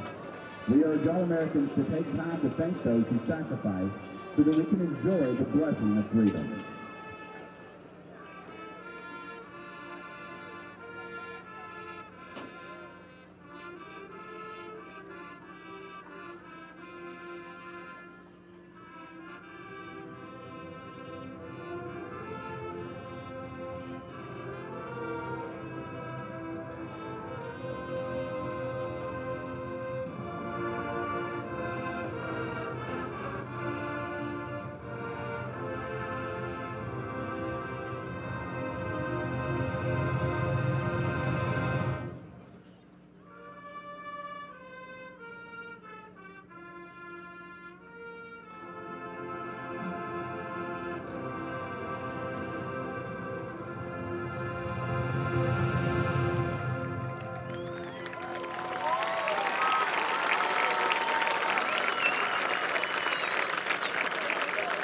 Ladies and gentlemen, the 2013 Deer Park High School Marching Band and Deer Escort.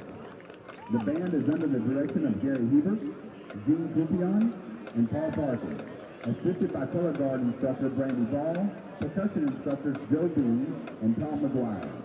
Junior high directors are Sidney Hebert, Jeff Murphy, Dan Pendergrass, David Dobson, Jordan Goldman, and Clinton Petrie. Executive Director of Fine Arts is Barry Talley. High school principals are Dr. Rhonda Cuba, Ernie Salazar, and Clyde Starkey. Superintendent of Schools is Dr. Arnold Abear.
halftime brought to you by Louisiana Crawfish Hut. Back at the half, 35-13, Pearland with the lead. I'm Brett Dolan with Ken Moore, and Ken, we really saw an explosive Pearland Oilers offense in that first half. Only the INT by Johnson kept them from maybe being perfect. Yeah, 35 points in the first half, scored on 5 of their 6 possessions. As we look at some of the numbers here in the first half, Caleb Johnson, the quarterback, 7 of 11. Had a touchdown, did have the 1 pick, but the big guy on the ground, Jacoby Butler, 2 touchdowns, the long 80-yard touchdown run, also had a 7-yard touchdown run, hence the 35 points. Pearland has looked great here in the opening half. Yeah, certainly a lot of weapons for Pearland. Before we flip to Deer Park, you mentioned Butler. Certainly we've seen Johnson go to the air. It's so tough to stop that many guys that can impact the game offensively. Yeah, and you talk about their offensive line. They've given the quarterback great protection in the pocket. That's allowed Johnson to pick apart that secondary of Deer Park. A couple of, as we mentioned, a big touchdown pass, that laser to Jefferson, that was just a money shot in the end zone, in the back of the end zone. So they've looked great so far in the Deer Park defense. They're really going to have to make some adjustments here at halftime. As far as the Deer Park offense concerned, down 14-0, they found a way to get a score. There was another time it looked like maybe you could count them out. They found a way to score a touchdown after the interception, the one mistake the Pearland offense made. Connor Means was dinged up a bit there at the end of the half, got rolled up on pretty good. We're not sure if he'll be back. Might be tough. If he's not in the game, that certainly will make things even more difficult for Deer Park. Yeah, Means himself had a shaky first half, only 6 of 14, had an interception, did okay on the ground, but if they have to go to the backup quarterback, that's really going to present some problems. Trey Farmer came in injured, the big tailback. He did get a couple of touchdowns in the first half. He looked great. And talk about the freshman, big number 39, Jared Callis. He picked up a lot of the slack as well. He had 55 yards on the ground in the first half for Deer Park. Yeah, just a freshman rumbling for some big gains. Impressive to watch him run. We may get to do that for a few more years to follow, but making a name for himself tonight. He is the big freshman. I mean, you got both of those guys back there probably between 230, 250 pounds. If they can get the running game going, they're going to be tremendous. The problem tonight, the defense can't stop Pearland. Thus, the running game is pretty much null and void, I think, for the second half. They're going to have to turn it around, put it in the air, and see if they can get back in this game. So again, the third straight year these two teams have met in the first round. Pearland leading 35-13 here at the half, and we're about ready for third quarter action.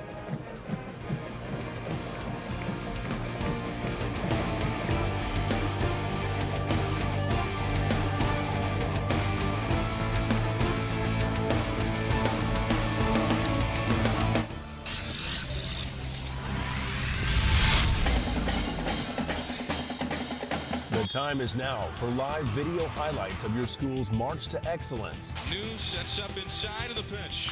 High fly to left. It's up. It's deep. And it's going to be gone. Legacy Sports Network brings you high-quality HD video broadcasted by the best in the business. Handoff, Adam Taylor lunges to the end zone, touchdown. This is one of the most exciting things. With all the runs, hits, scores, and more, we're building a legacy one game at a time. I appreciate Gerald. You guys at Legacy do an unbelievable job. Join us on pay-per-view or video live streaming your favorite high school and college athletics at legacysportsnetwork.com. Legacy Sports Network is going to be bringing this presentation to your home.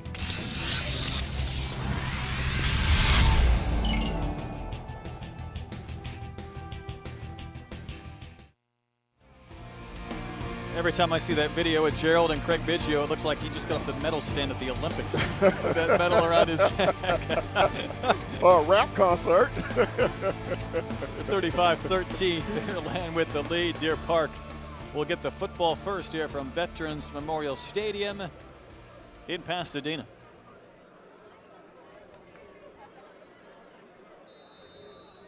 We'll get an indication early whether Connor Means be able to play. Demon and Ovali switch sides. Pearland will have the win at their back here in the third. Demon across the 20 and covered up quickly. So adequate field position for Deer Park. Let's revisit our team comparison. Yeah, we look at the defensive comparison. Pearland only giving up 143 yards per game on the season. They've shut out 4 opponents. Deer Park giving up 414 yards per game. on the year. When you look at the points scored up top, Pearland 461-76 en route to their 9-1 regular season record. It's an incredible ratio. Connor Means back out there under center. Pitch play, Farmer, nice spin. He's able to fight forward for maybe a yard or two, and he could have been blown up in the backfield for a loss. The man who came up and whiffed on that play for Pearland was Marlon Walls, the defensive back. Yeah, Walls looks a little slow getting up, headed back to the defensive side of the field. You see him kind of crouched down there in the huddle. Tackled some air on that play as Farmer made him miss, and for all that, Farmer had a gain of 1. Means, not only is he back in the game, he's going to carry the football. Connor Means across the 40, dropped by Justin Phillips. If we had any indication of if he was okay or not, looks like he's fine. Watch this run by Means, just a straight quarterback keeper.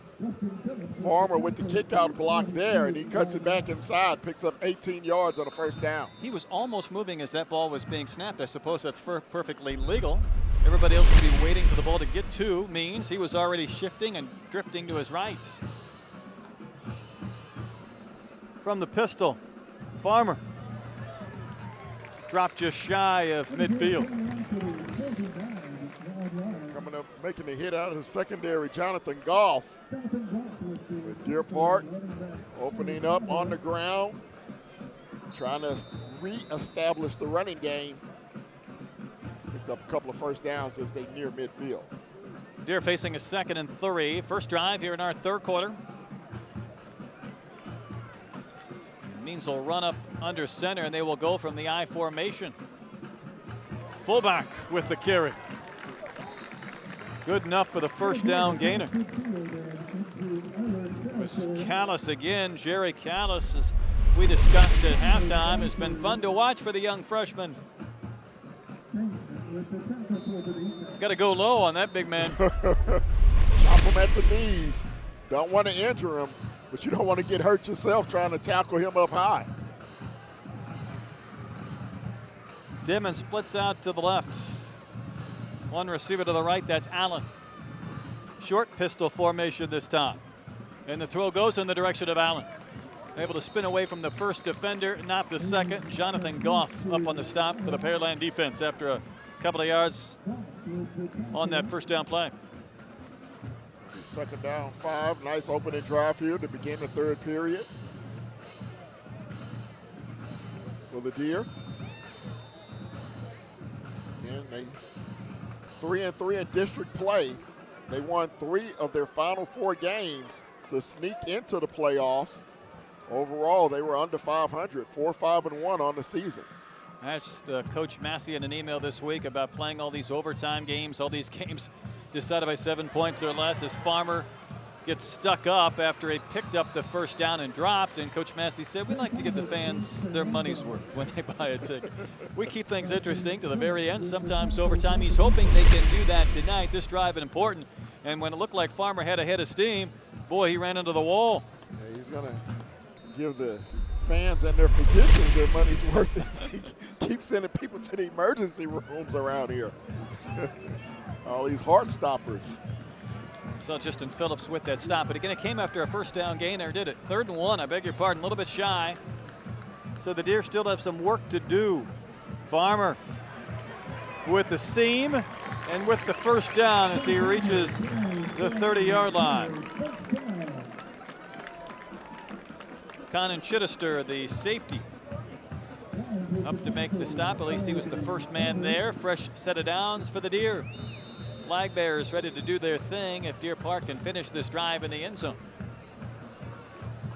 This will be a huge opening statement if they can convert it into 7. Nick Victor now in the game as the tailback, and he'll get the carry running right. Nice cutback for Victor. He was one more broken tackle away from really picking up some yards. As it is, he'll gain 5 on first down. Victor on the season, 15 carries, 78 yards.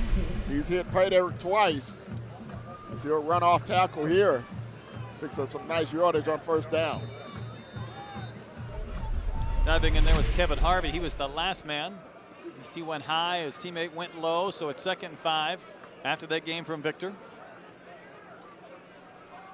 Methodical, time-consuming drive by Deer Park. They need points, though. Need to find a way to cash this in. Means waiting for this play to develop.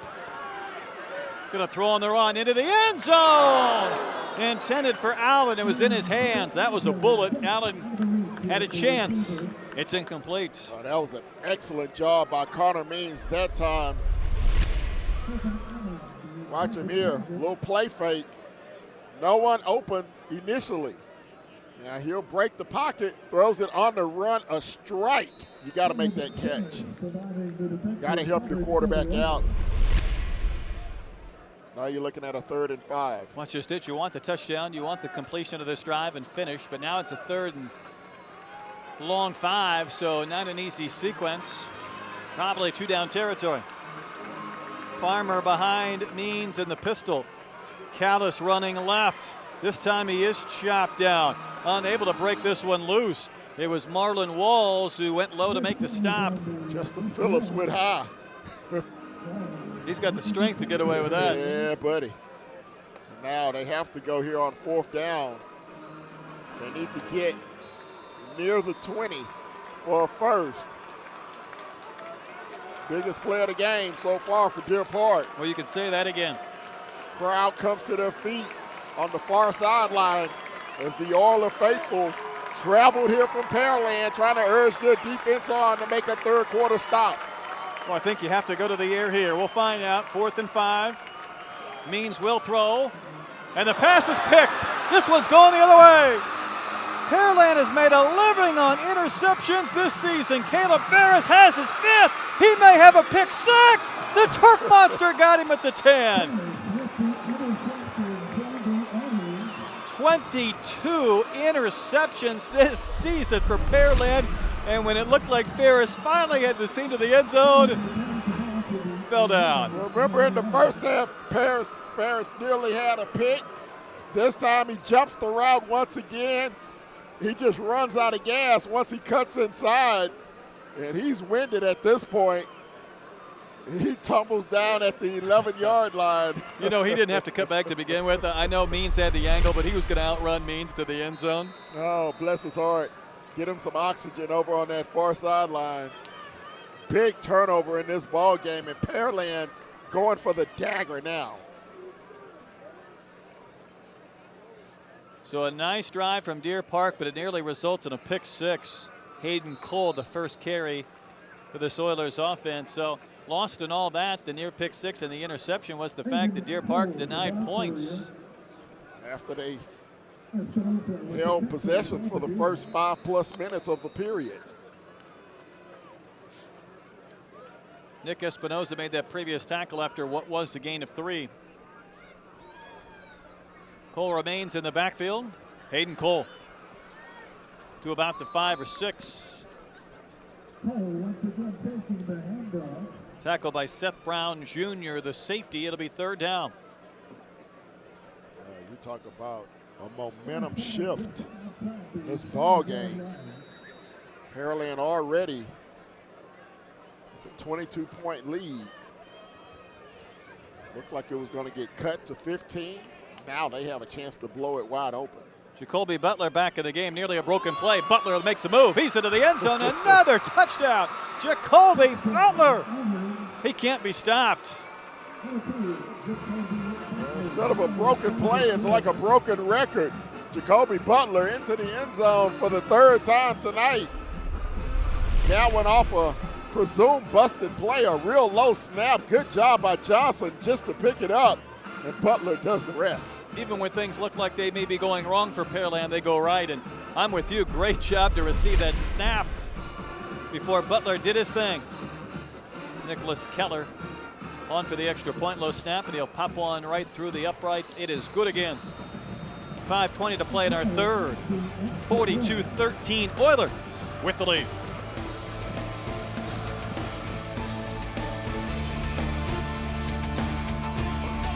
Time for some football. Gridiron time. Break is brought to you by McDonald's, where the McRib sandwich is back for a limited time. McRib is back. Tender, juicy, real pork smothered in barbecue sauce. You want it? Let's go.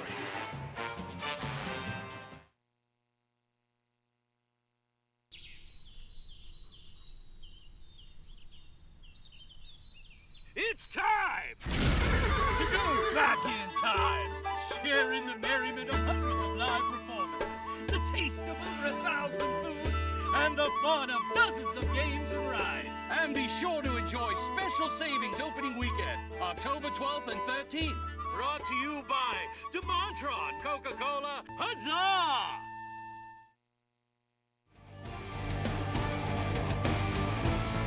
(42-13) Pearland with the lead.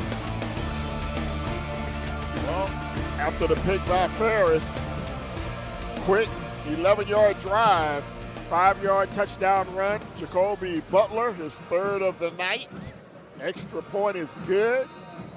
Pearland cruising, 41-13, 5:20 to go in the third period.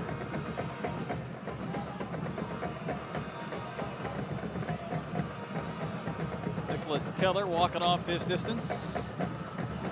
And the approach of the kick with the win. Good kick into the end zone. Devin will take a knee wisely. Not bring it out.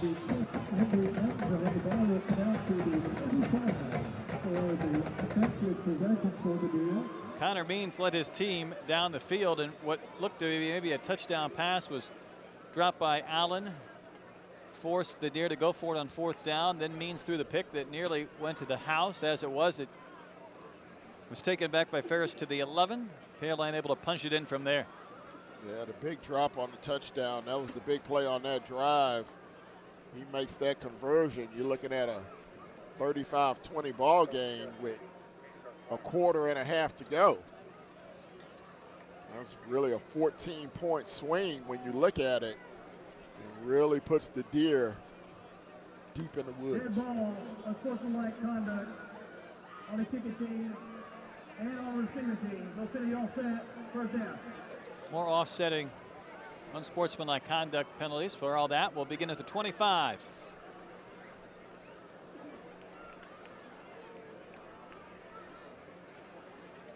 So now it's a matter of these seniors for Deer Park trying to finish strong. And for Pearland, just trying to maintain that momentum, make sure they don't get any of their key personnel hurt in this final 17-plus minutes. Farmer with a pretty good cutback to get up near the 29. You think about Deer Park, we talked about them coming in 4-5-1. An even record 3-3 in District 21-5A. And they had a game this year that was actually a tie because they stopped it with 3 minutes to go because of lightning. But back-to-back weeks, they've had some stiff tests. Last week, had to play North Shore and lost 34-3. And then they get Pearland this week. That's some tall cotton to go up against. Yeah, that's a heck of a double dip right there. Farmer works the left side of the line, has the first down, tackled high and dropped shy to 40, but Trey Farmer's had some fight in him. There's no quits in that young man. Yeah, of course, he came in tonight with a banged-up shoulder, and you look at what we have going on over here in Region 3, Division 1, down at the bottom of the screen. The winner here tonight will get the winner of Clear Springs and Fort Bend, Austin. That game will take place at 6 o'clock. Tomorrow afternoon here in the greater Houston area. You look at the top of the bracket, A-Leaf Taylor and Langham Creek, Lamar and Morton Ranch. 1st and 10 play fake. Means trying to set up a pass, and he's going to throw this one into the seats. 4 rows up into the stands. Somebody was open up here in the grandstand. I think Means learned his lesson after he got sandwiched late in the first half. Get rid of it if you can. Got to do it. 4:10 to play in our third.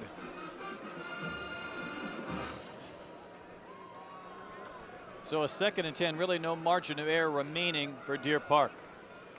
Connor Means, the senior, knowing this could be his final game. Trey Farmer, the junior, running for the sideline. Pretty good effort right there. Looked like he could have stepped out of the 44. Instead, he competed for yards up to the 48. Yeah, great job by Farmer that time. Again, as he closes in on a 1,000-yard season. Watch the end of this play, Ken. He could have been content to step out right about here. And look at these extra yards. He carried this one right up near the marker. In fact, probably should have had the first down. If he gets to the 48.5, it's a first down. They marked him just shy, so it's 3rd and inches.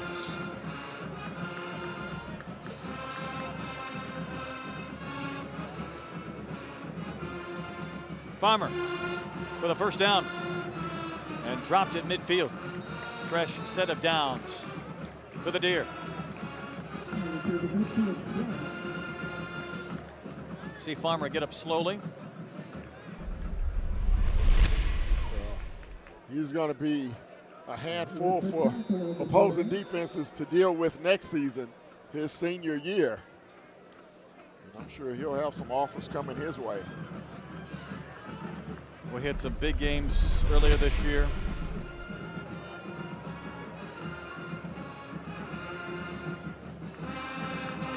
.208 yards back against Beaumont Westbrook.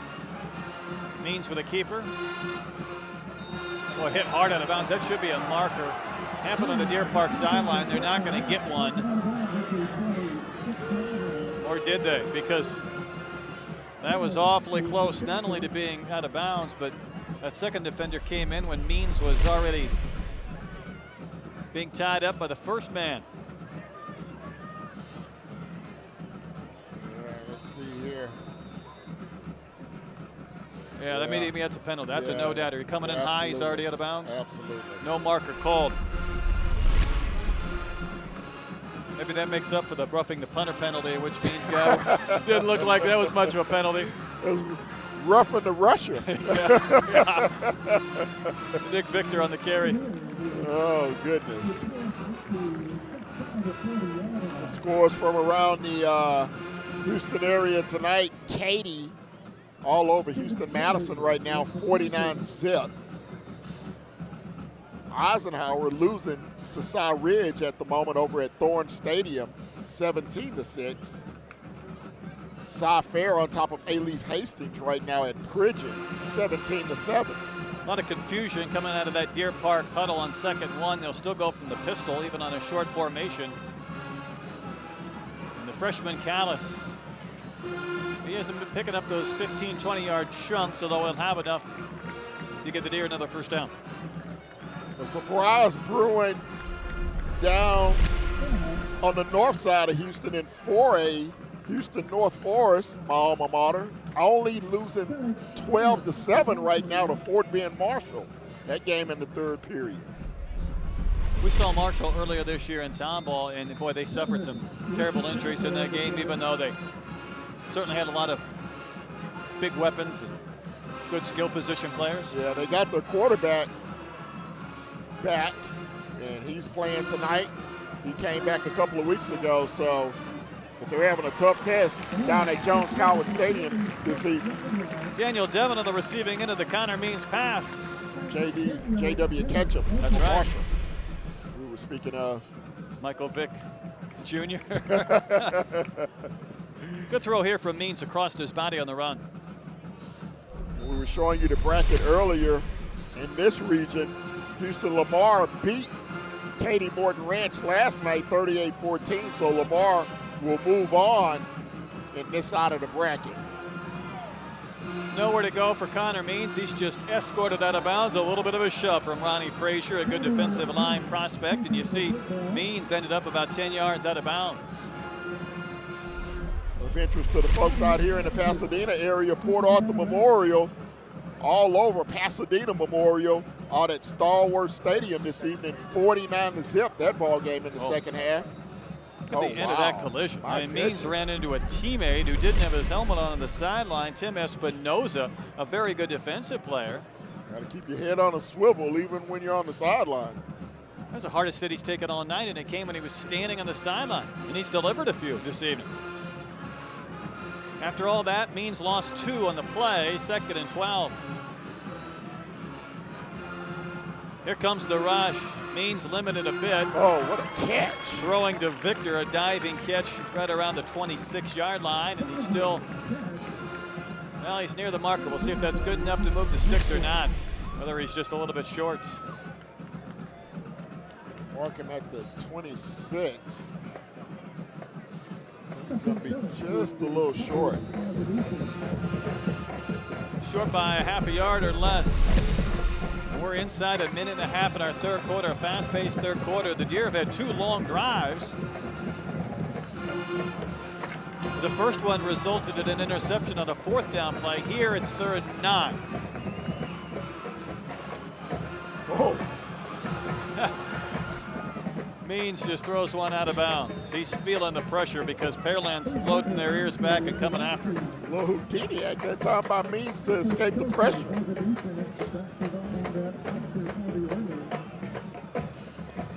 So 4th and 9 again in no man's land, and I would imagine the Deer will stay on the field. $1:04 to play in our third quarter. Pearland defense, they've come to play tonight. Good look at their sideline. 4th and 9. Means has 2 receivers to the left. And looks like we may have a timeout. Oilers will burn one with $1:04 to play in the third quarter. 42-13. Pearland with the lead.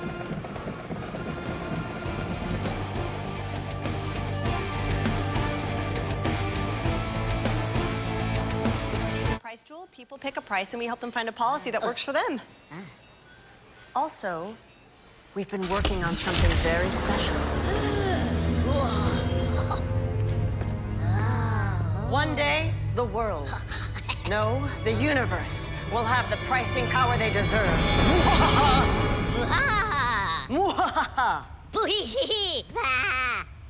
We'll work on it. Watch on.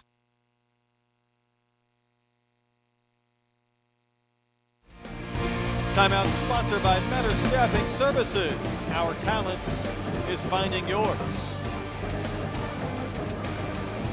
Treadwell Electric. Small enough to listen, big enough to believe. United Chiropractic, also a sponsor of our playoff game here tonight. Encourage you to like us on Facebook. Follow us on Twitter, of course, Legacy Sportsnet. You can always watch our replays on YouTube, maybe a day or so after the completion of our game. 4th and 9. Deer will go for it. Uh-oh. Cameron Thompson dropped shy of the marker, and the Oilers will turn things over on downs. Yeah, not a lot of places for Means to go with this one. He dumps it in the flat, hoping his receiver can make a play. Tries to cut it back inside, but loses his footing. So Pearland will take over on downs. Pearland offense will be back on the field, and they have been more than efficient tonight. Our touchdown sponsor is powered by Mr. Electric. We've got the power to make things better, and the Pearland Oilers have given Mr. Electric their money's worth tonight with the weapons of Jacoby Butler. Certainly Kalen Johnson, the quarterback. It's like Butler again running into a wall of maroon jerseys. Yeah, you wonder at what point sit them out, save them for next week. Nearing the end of our third quarter. Good look at Carter Jefferson. He had a touchdown catch, a great play. Hit our first half on a rope of a throw, a laser beam from Kalen Johnson. Oilers will have to snap it one more time here in the third quarter.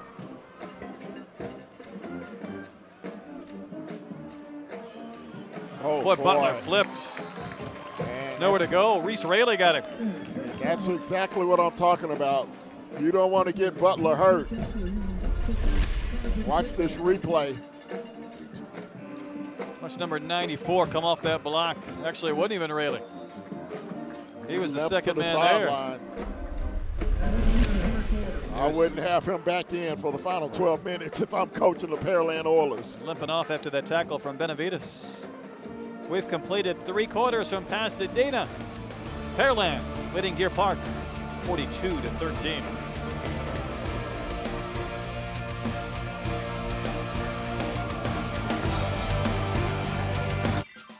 If you're looking for the best selection of crawfish on this side of Louisiana, the Louisiana Crawfish Hut is the place to go.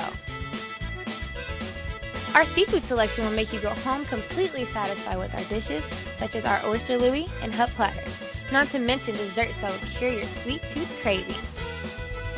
The Louisiana Crawfish Hut offers any type of atmosphere you're looking for, whether day or night, 7 days a week with the best service you will find around. Come in and watch your favorite team on any of our 16 TVs. The Louisiana Crawfish Hut, located off Highway 90 in Crosby, offering the best that Louisiana has to offer here in Texas.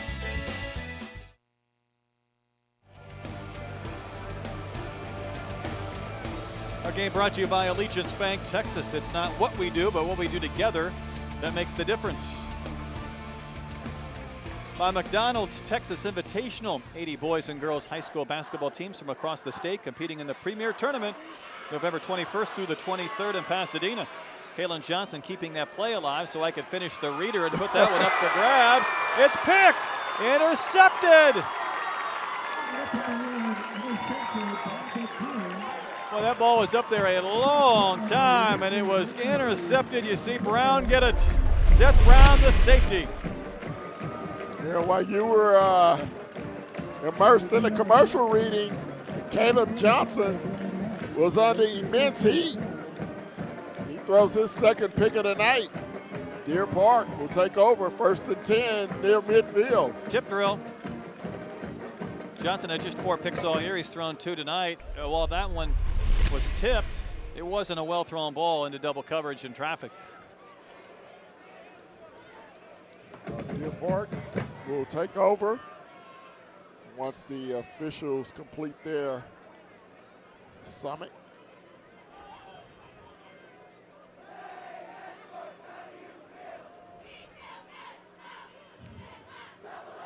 After the play, a 2-7 foul. Dead ball is towards the right, 94, red.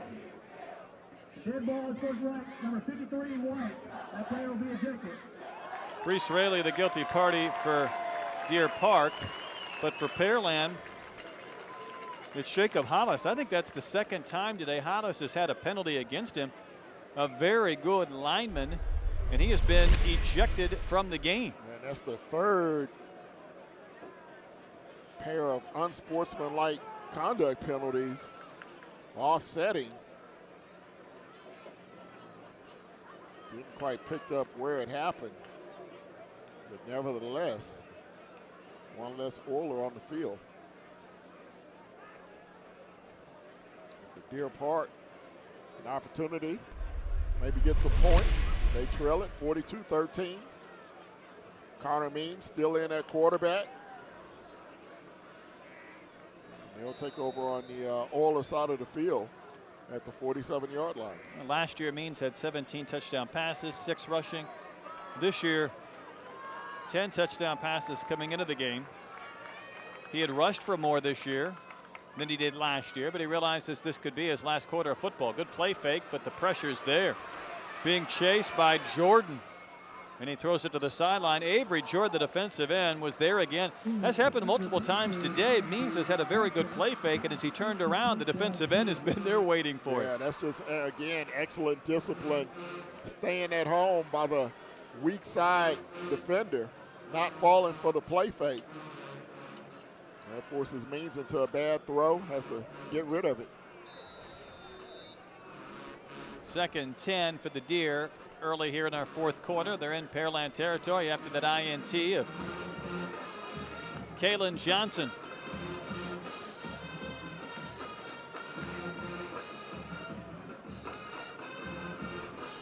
Nick Victor with a hit of steam. Nice move. Victor couldn't stay on his feet after he made the great cutback. He'll dive forward to about the 38. He's right at the marker. Looked like Victor was surprised he was still running. Watch him here. Little counter. puts his head down. He says, "Oh, I'm still rolling." There was a little bit of contact. Finally tripped up, crosses the 40. I thought he made such a good move. He was wide open. He got a little bit of pressure on that ankle and propelled forward. Gained 9 on the play. 3rd and short again. Callis carries to the 35, and then he was arm wrestled backwards by Justin Phillips. We'll see him playing in the Big 12 soon. It's been impressive defensively as expected. Forward progress will give him the 35. That'll be a first down.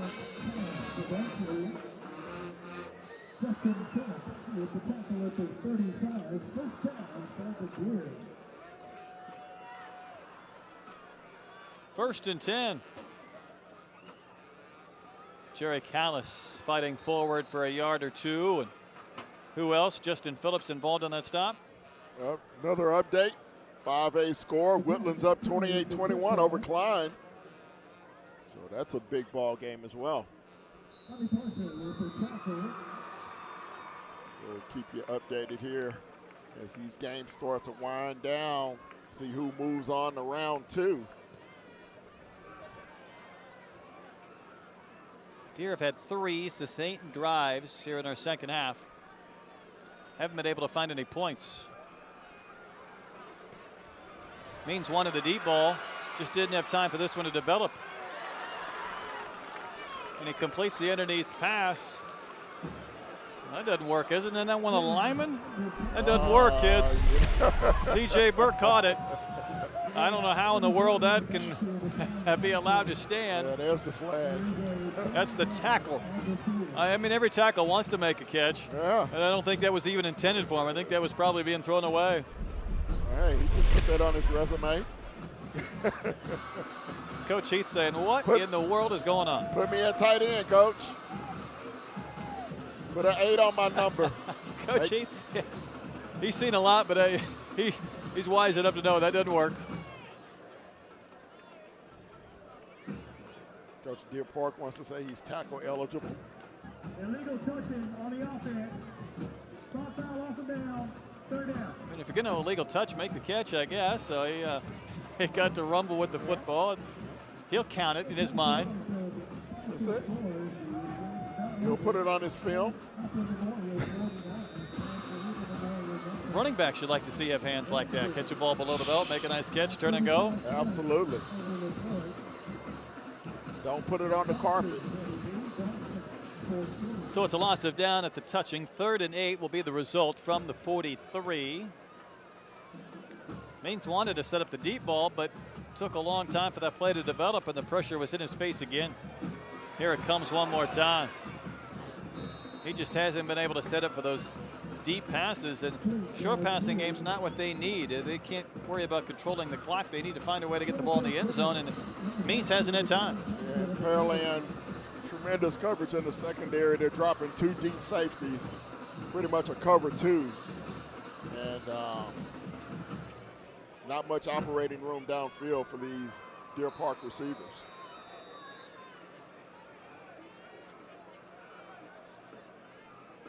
Connor Chittister waits at his 10. Connor Means will punt. Low snap, and he gets this one away with the wind behind him.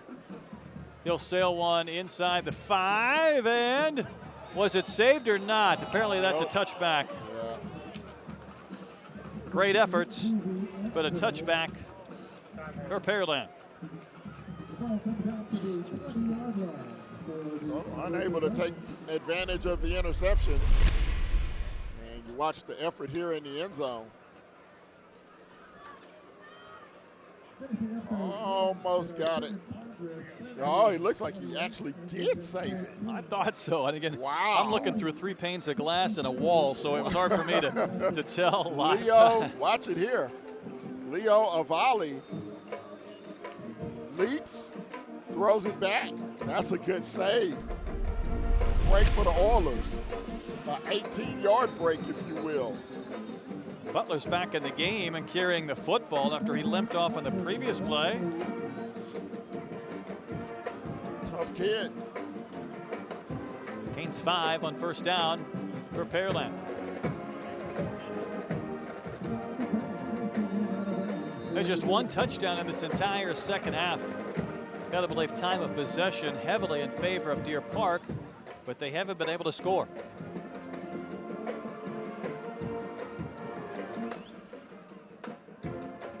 Ryan Diaz in motion.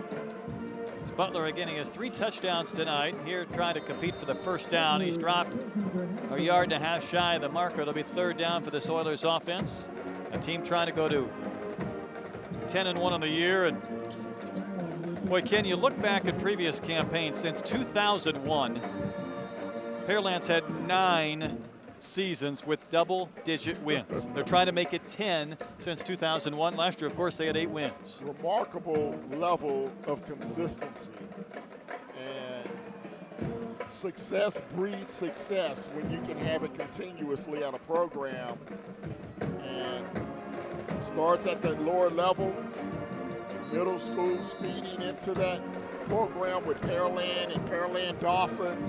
Manville now rising up in the ranks, and a tremendous pool of talent down in South Houston. A couple of years ago, 2010, Pearland went 16-0, won the state championship.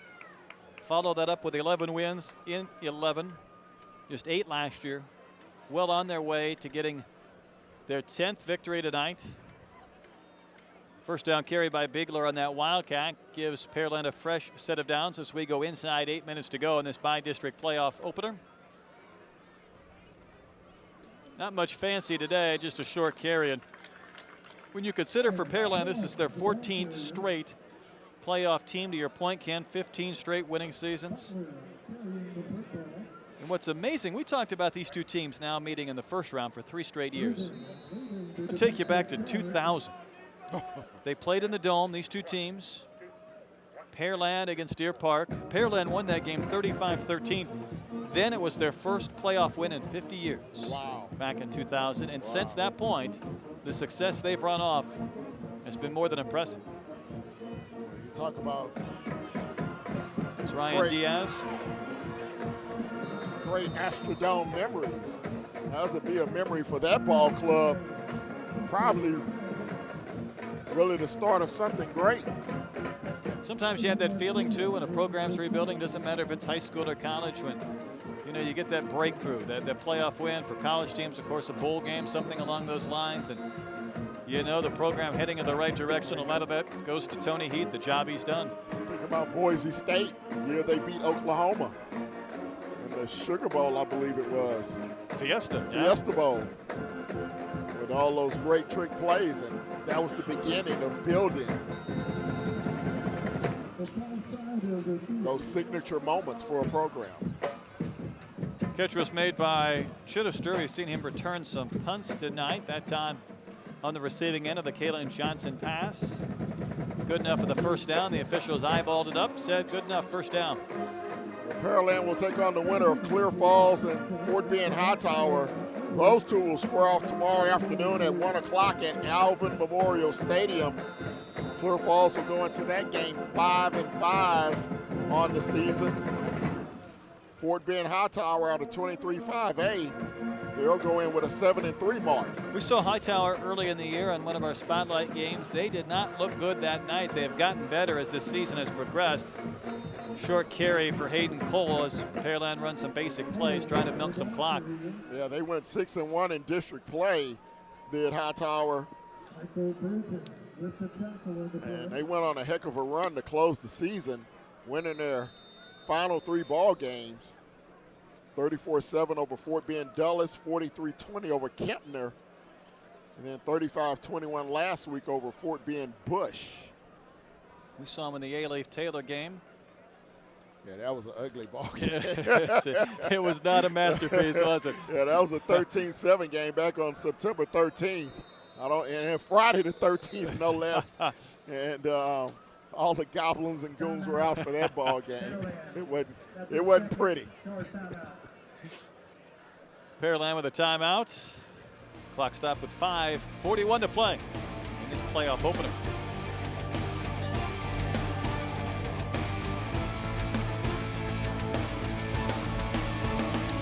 Nothing brings the community together like high school sports. And for the Allegiance Bank team, our partnership with the community is a big deal. From blood drives to food drives to even the longest of rides, Allegiance bankers are committed to making a difference and impacting the local community, providing volunteer hours and rolling up our sleeves as an active and responsible community partner. At Allegiance Bank, we are your neighbor and your community bank. That's our game plan.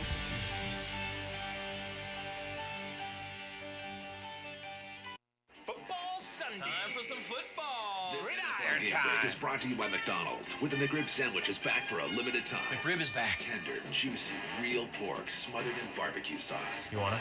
Let's go.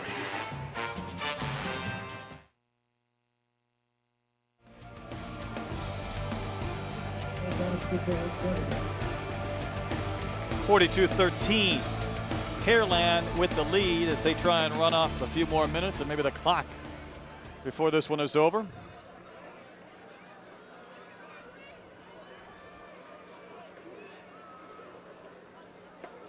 Looks like Kalen Johnson wants to throw one more time. Here comes the heat. He took a shot. So did the receiver who got popped out of bounds. Ken, you just talked about Butler, you know, maybe get him out. No need for him to be in there. Kalen Johnson could feel that pressure. No really need to make a play, and he took a blow, and he probably could have just ducked out of this shot he took. Yeah, Coach Tony Heath may want to get these guys out. You won't want to be taking shots downfield when your team is up by 29 points. Because I tell you what, if I'm on that other sideline, that Deer Park sideline, tell my guys, look, no cheap shots, but you go after them. They're trying to throw the ball up by 29 points with 5 minutes to go. Everything's fair game at that point. Kalen Johnson's made some plays today, but not that time. And Butler was wrapped up and thrown down.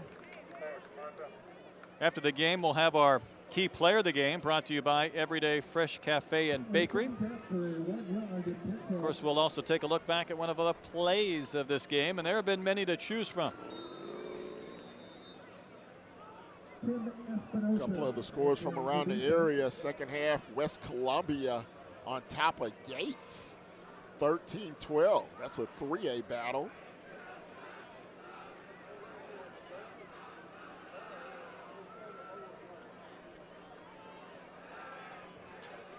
Silsbee and Cleveland tied at 14 in another 3A battle.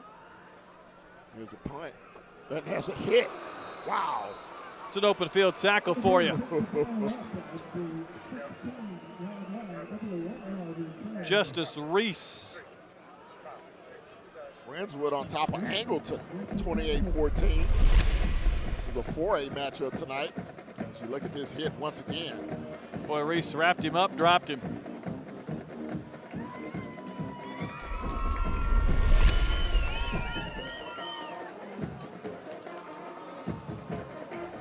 Deer Park gets the football back. That's the good news. The bad news is a lot of wood to chop with 4:43 to play.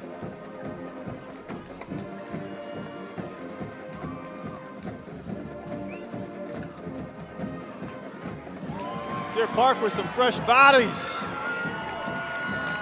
An impressive run. First time tonight we've called that young man's number. Jeff Spradley, a sophomore running back. Bradley looking very spry here late in the fourth. As he rumbles across the 40. Jason King made the stop after that big gain.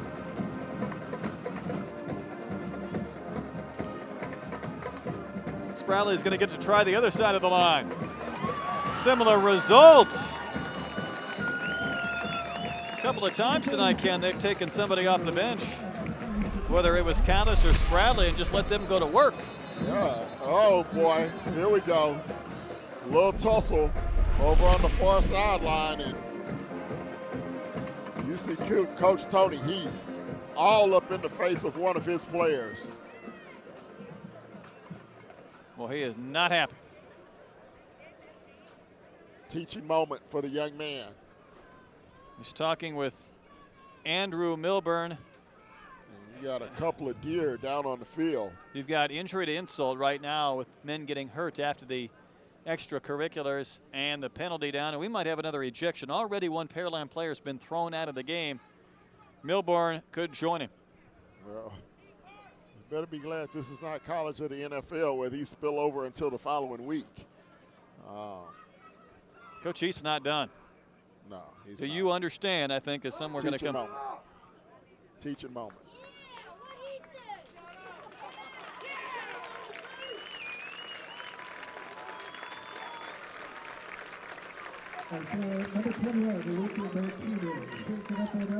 Individual hurt for Deer Park is Lupe Martinez, the senior running back, and it came at the end of that play. Yeah, I'm not sure if we have it or not. See what exactly happened there. You hate to see a player shaken up at the end of a ball game like this. Apparently no ejection. It is the mark-off you see against the Pearland defense. The clock stopped with 4:11 to play.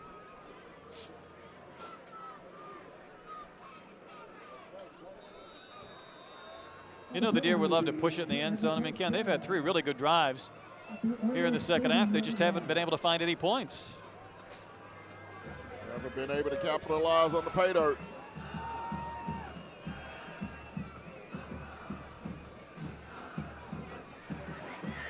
Spradley racing off the left side for a couple of yards. Getting up off the bottom of the pile was Jalen Chambers. You see Justice Reese also there. He made that special teams tackle earlier. Spradley getting a break as he comes off. Couple of nice carries for that young man. Just a sophomore. Some good young backs here returning. Farmer, Spradley, the big freshman kid. He's going to be fun to watch. Meanwhile, Nick Victor with a seam. Victor inside the 20. First down, Deer Park. He's a senior, so getting his final touches of his high school career. No, he'd love to get into the end zone one more time. One man we haven't seen is Isaac Bonus. He's really been the ball carrier the last couple of weeks. He's been dinged up, but he's not seen any action. He's just a junior.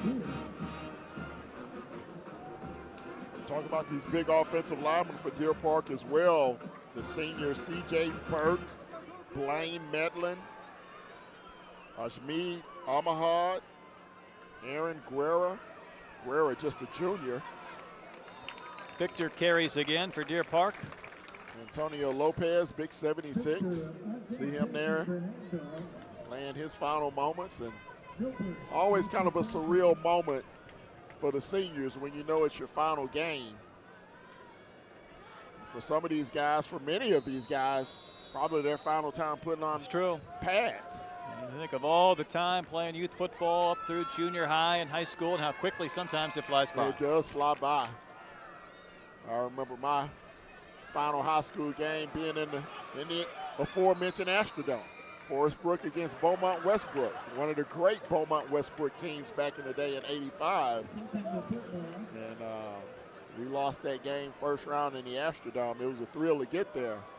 It's just kind of one of those moments you're sitting on the sideline, you're looking at the scoreboard, and you're seeing that clock winding down. And you're like, man, this may be it.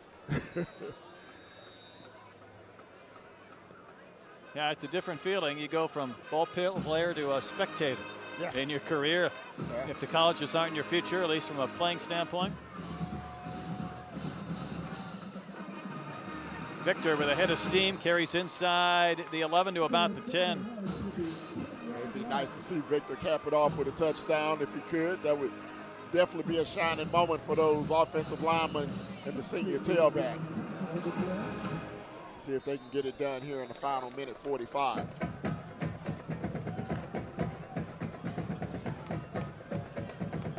Clock ticking.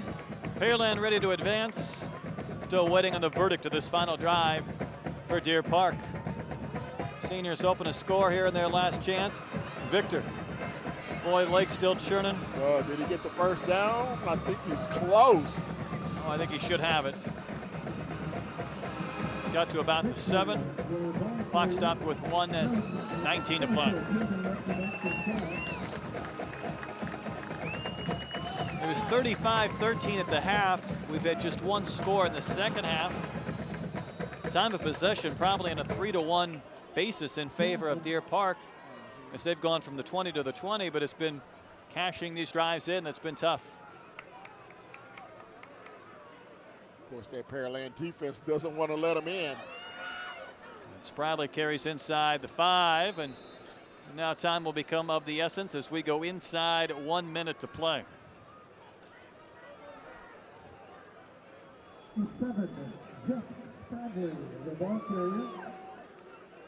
Chris Story brings on the play for Connor Means, and tip your hat to Connor Means. He's a good ball player too, and boy, that shot he took at the end of the first half, I didn't think he was going to play in the second. Neither did I. Gutsy kid.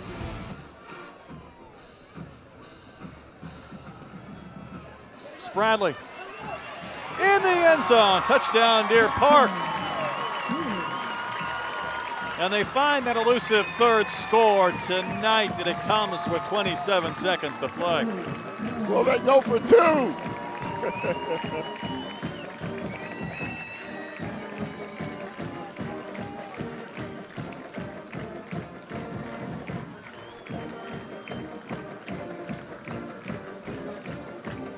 Of course, our touchdowns powered by Mr. Electric. We've got the power to make things better. Extra point from Needler is good. It's a 42-20 game.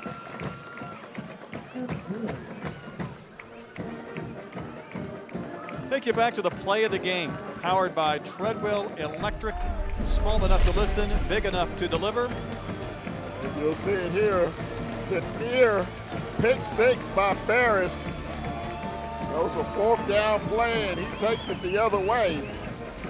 He ended up running out of gas, but that was a big moment in the ball game. 35-13 at that point. Looks like Deer Park was going to score to close the gap, and then Butler takes it to the house to cap it.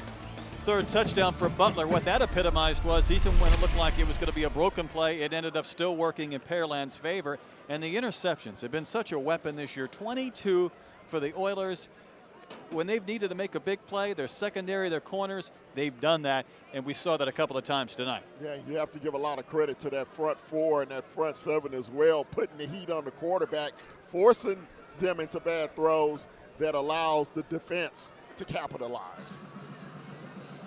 Our key player tonight brought to you by Savannah Cafe and Bakery, the everyday fresh cafe and bakery, and I'll leave that up to you, but I think I know where you're going. Mr. Jacoby Butler, one of our keys to the game. Let the Butler do it, and the Butler did it tonight. 3 scores. The Butler did it tonight, 3 scores, opened it up with an 80-yard touchdown run, and capped it off with the one we saw just a moment ago from 5 yards out. Yeah, I liked his acceleration. Kickoff returned by Pearland. It's Ryan Diaz. We've seen him do that a few times tonight. Just a few seconds remaining. 22 ticks on the clock. Oilers lead it 42-20, and victory formation should be coming up shortly.